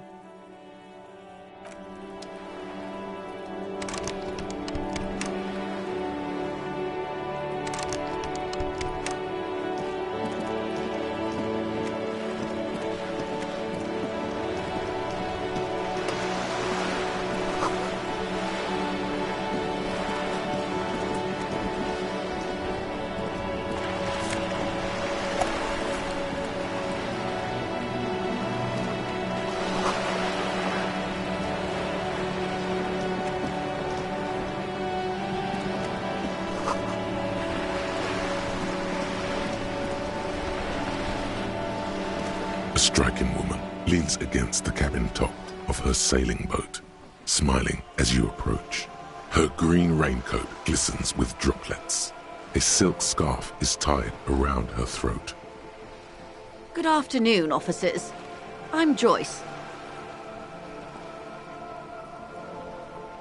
Joyce L. Messier. I represent the board of Wild Pines, the owners of the harbour. You gentlemen must be from the RCM.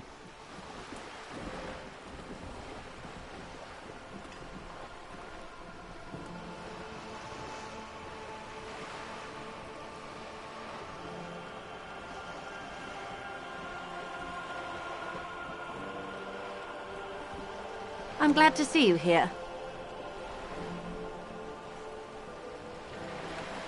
Like steel, there is strength there. If she wanted, she could sink her nails deep into your skin. I was dispatched to handle a strike, not a lynching. Anything I can do to assist the RCM in this matter, I will, gladly.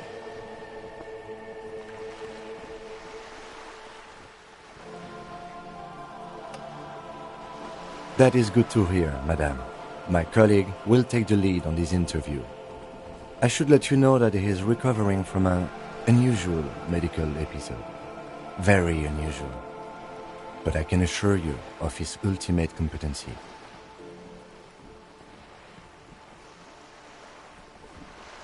There's a trace of irony in his voice. Mischief, even. This is a tactic. It happens quicker than a shooting star. But did the lieutenant just wink at you? How interesting. I wish you a swift recovery. In the meanwhile, you have my full cooperation, and the full cooperation of the Wild Pines group.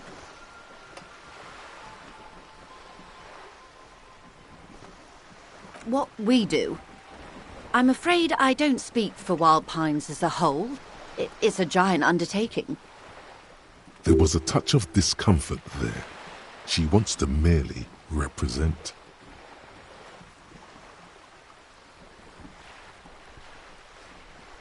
The Pines' core competency is logistics. Container shipping, freight, that sort of thing. See those airships there, blinking? Those are the shipping side of things.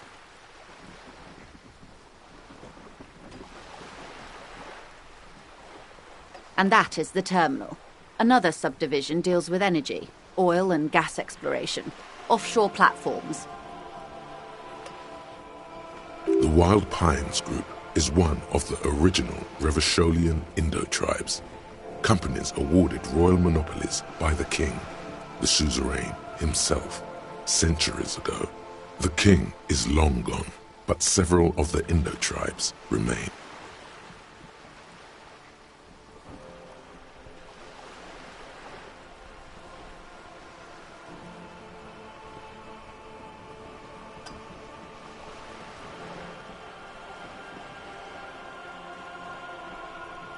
She nods. Everything. Right up to, but not including, trade secrets.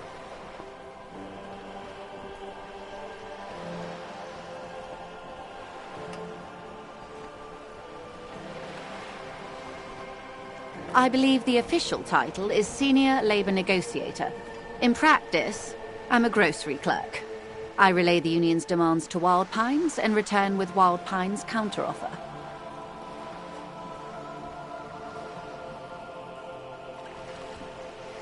And how are the talks going?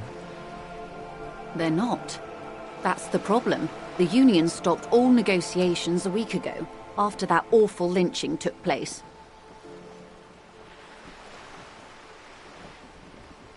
Wait, she just admitted that the lynching and the strike are connected. Now they won't even let me into the harbour. There's a 2-meter-20 racist behemoth blocking the gates.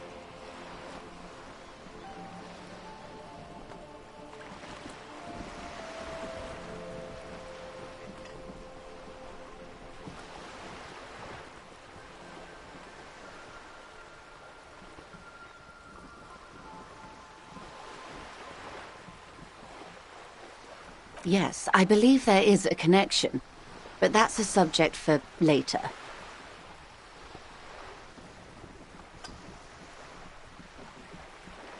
Let's say I was not making the kind of progress I'd hoped for when I first arrived.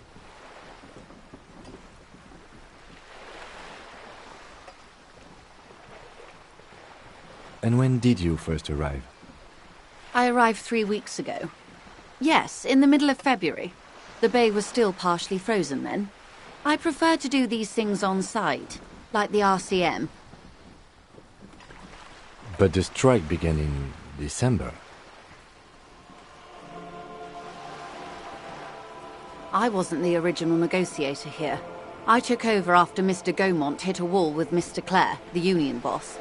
Mr. Clare refused to speak with Gaumont despite concessions he'd granted the union in prior negotiations.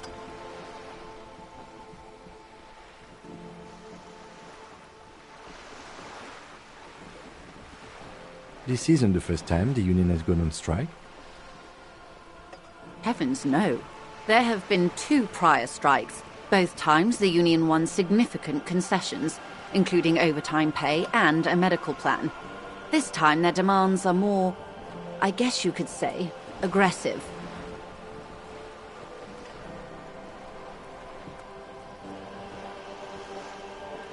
Ludicrous even, it's meant.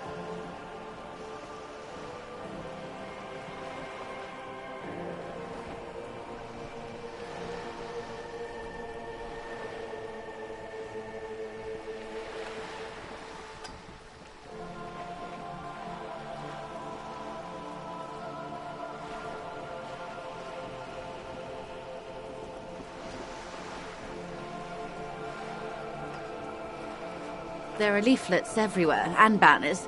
What did they say again? Oh yes. Every worker, a member of the board. Most of the workers probably don't know what that means.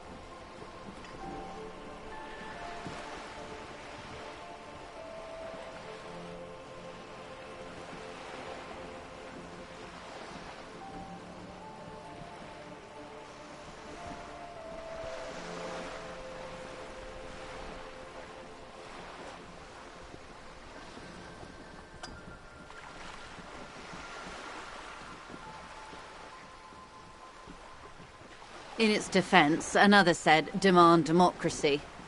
Pretty tame stuff compared to every worker a member of the board.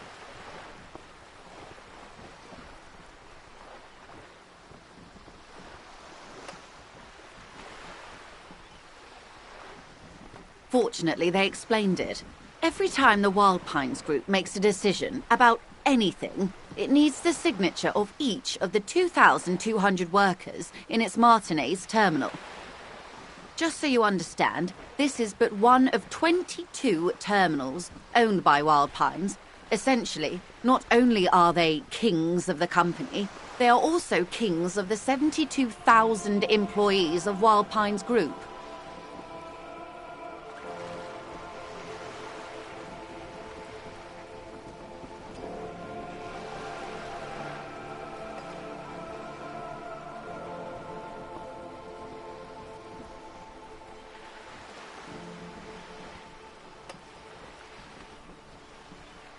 That may well be.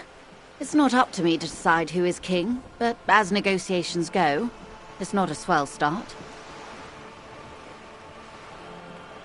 I'm not sure. Naturally, I assume that was just their opening position, a hard-nosed tactic with a side of mockery. But there's been no follow-up, just the same nonsensical slogan repeated over and over again.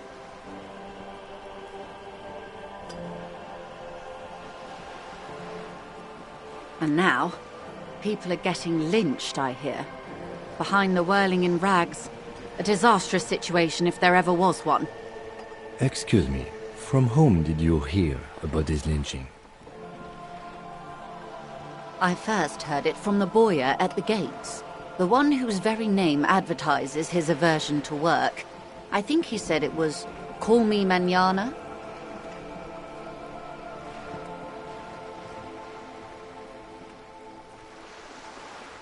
This checks out.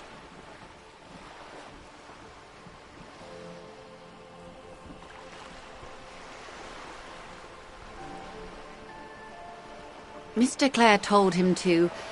how did he put it? Fuck off, midget. Gaumont is short of stature, you see.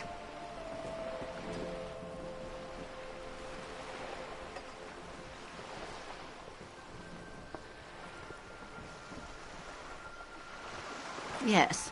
Keep in mind, this is a negotiator Mr. Clare has worked with before, and who was more than fair with him and the Union.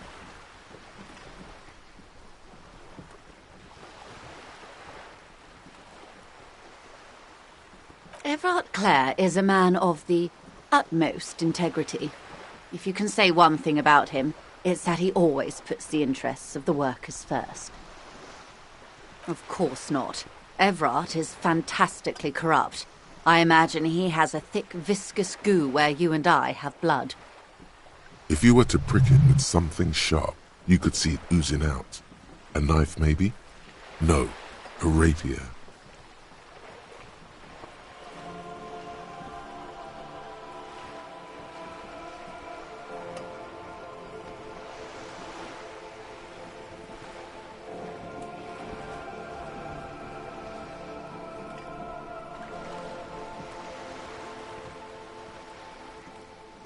He is the most corrupt individual I have ever seen, and I deal with men like him for a living. If there is anyone more venal, more irredeemably nepotistic, then it's his twin brother, Edgar.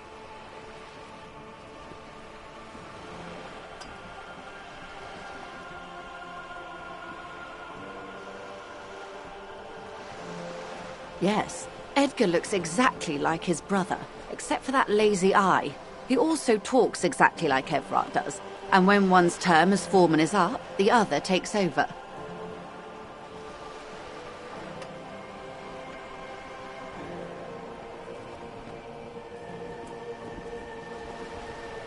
It's how they circumvent the term limits, you see, with a funny little switcheroo. While in office, they've embezzled God knows how much of their workers' dues.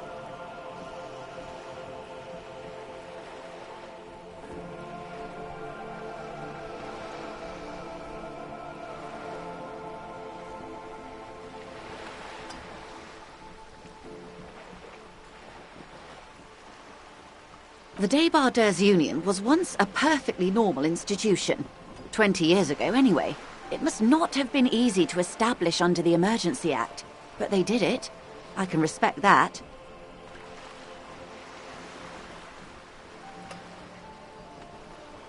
Organized labor at its best, as they say. Then something happened in the local chapter elections. The brothers Clare came and transformed it into a... how do you say...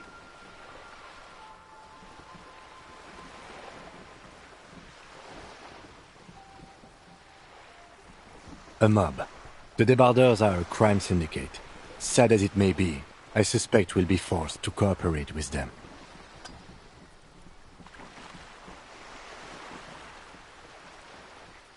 Refreshingly honest, officer.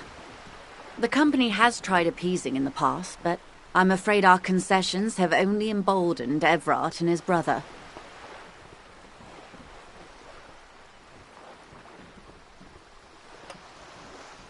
And your opinion, Detective, if I may ask? I'm a curious and talkative person, you see. Would you say the Debardeurs Union is...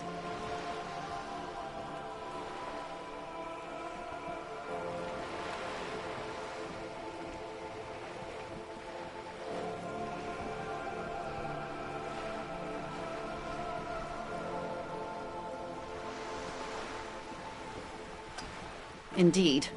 And a hungry one. Sadly, Wild Pines have cooperated with what amounts to a crime syndicate for 2 decades. However much you feed the leech always hungers.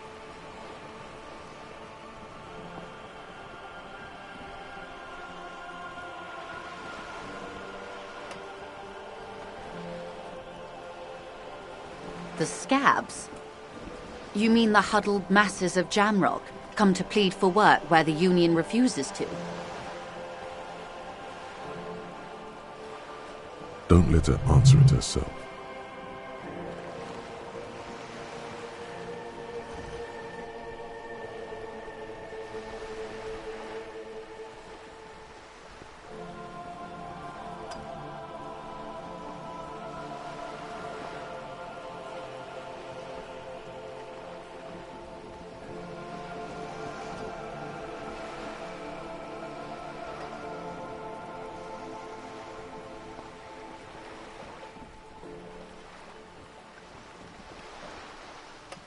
If these strikebreakers were organized by Wild Pines or its affiliates, then it would be a company secret. I could not share it with you. Not yet, at least. It's implied. She's open to discussing this matter with you at a later occasion.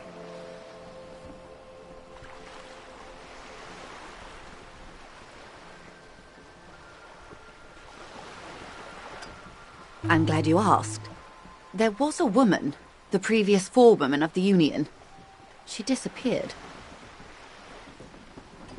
Disappeared? Yes. On the last day of the local chapter elections, her daughter phoned in and said she wasn't running anymore. Or coming to work. Ever. End of story. This forewoman, her name?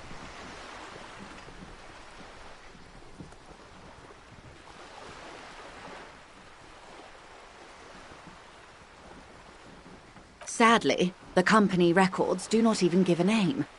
She's just forewoman in private correspondence, Holly. I don't even know if it's a sir or given name, and I don't have access to the Union's files.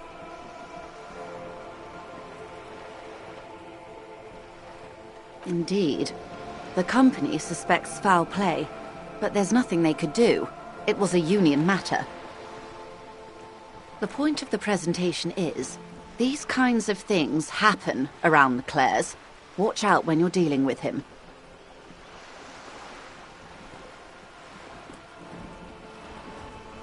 Thank you for your concern, ma'am. We'll be just fine. Of course. How else can I help?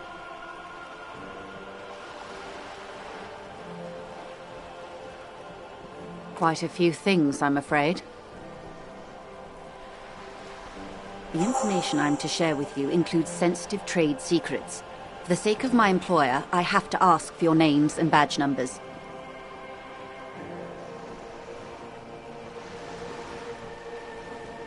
Of course, ma'am. We should have introduced ourselves.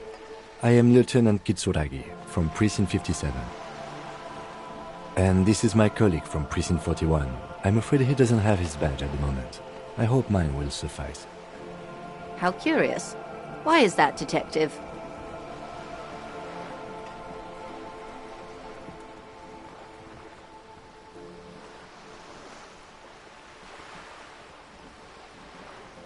I see. So, are you saying you lost your badge during the course of this episode?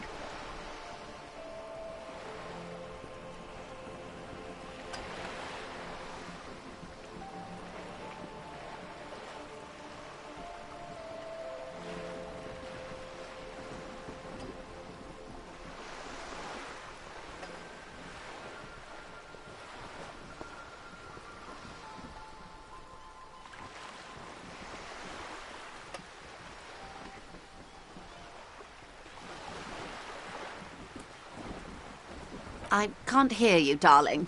Speak up, please.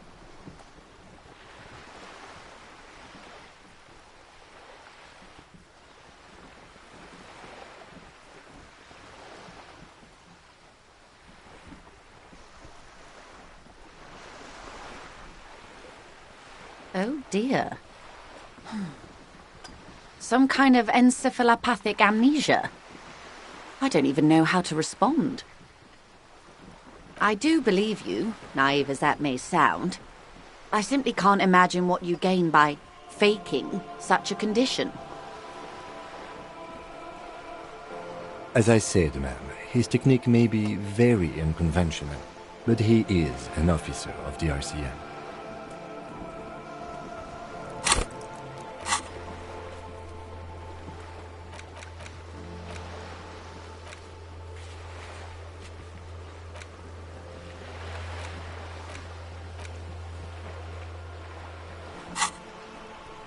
Of course, I sympathize, but I'm afraid I simply can't share anything more until I've seen that badge. She's a professional negotiator. She should be open to some sort of mutually beneficial arrangement.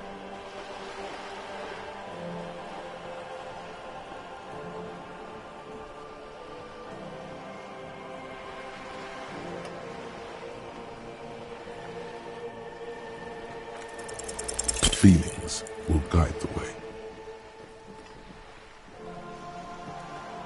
I assure you, it is no small matter for me either. We all share the responsibility for disarming this situation. I hope you have a badge for me as soon as possible.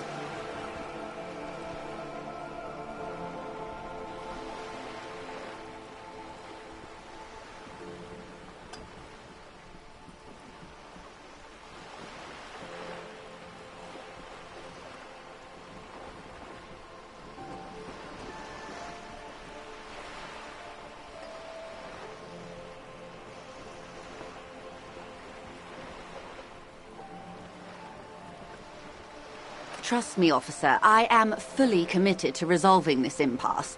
This isn't some side gig for me.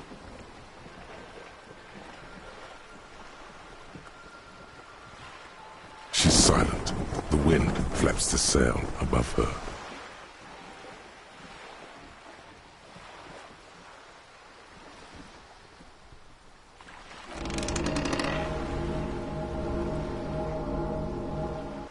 Officer.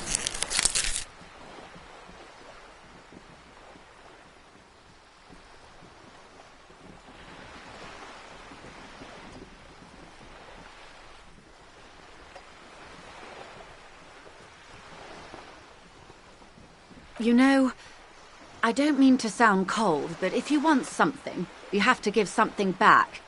More than just guilt.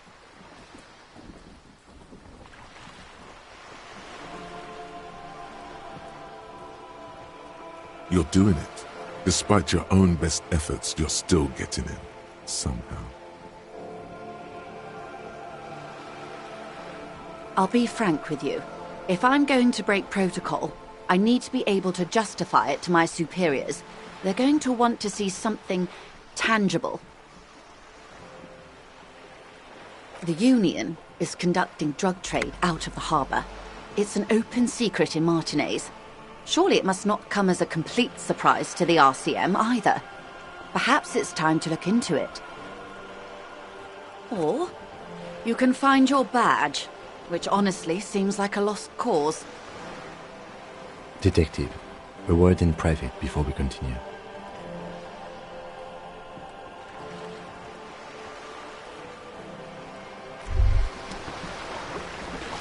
Wow, you work hard.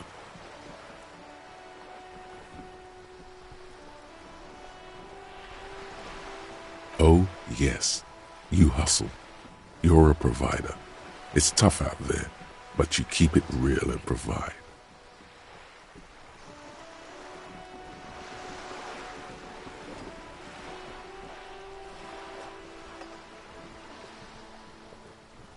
Oh yeah, like a horse, a workhorse, for hard work.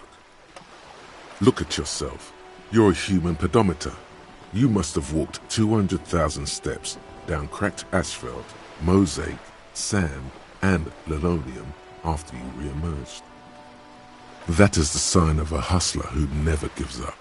The world is harsh and people are evil. You didn't make it that way, and you won't let it break you. You ride.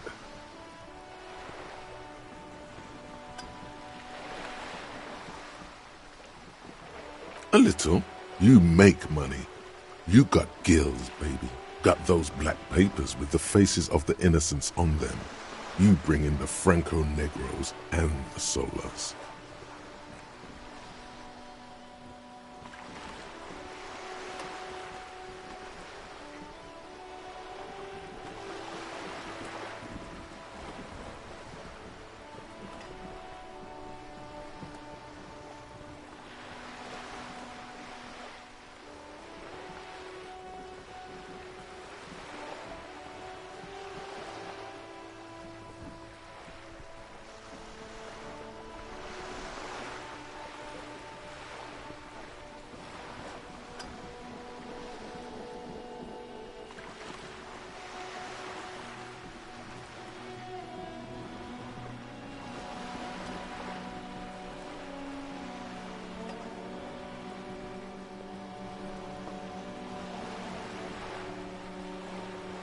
It ain't easy, but you do it.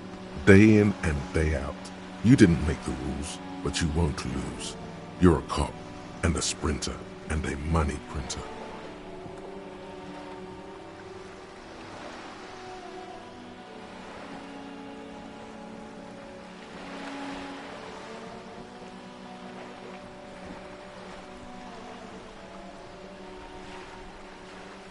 Yeah. You're in the sales business. Shake 'em for shit and then pawn it off. Law officer style.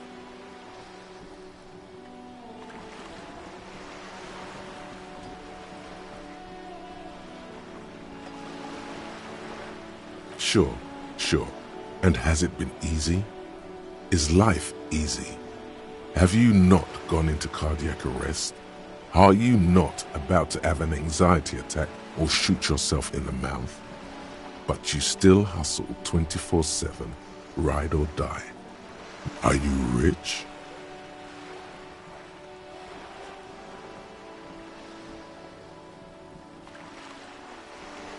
Get out of here. You're a pauper. You work harder than anyone. Almost rode yourself to the grave, and you're still practically a hobo. Why is that?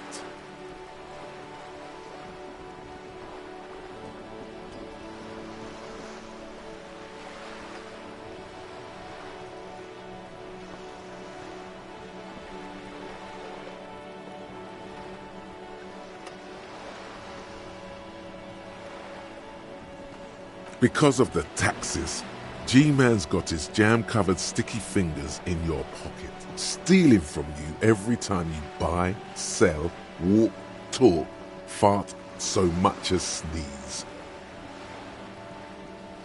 Aren't taxes almost non-existent in the Gossamer state that is Revachol?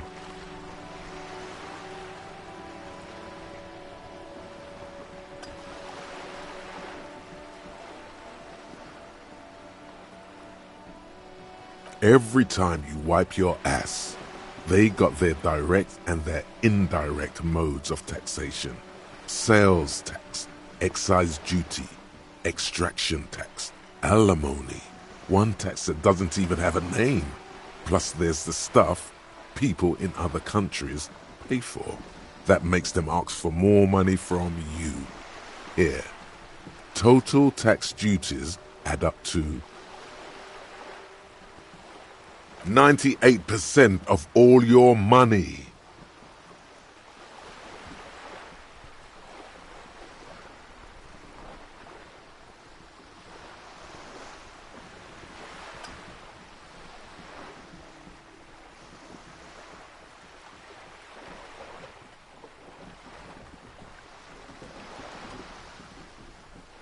Here you go, hustler.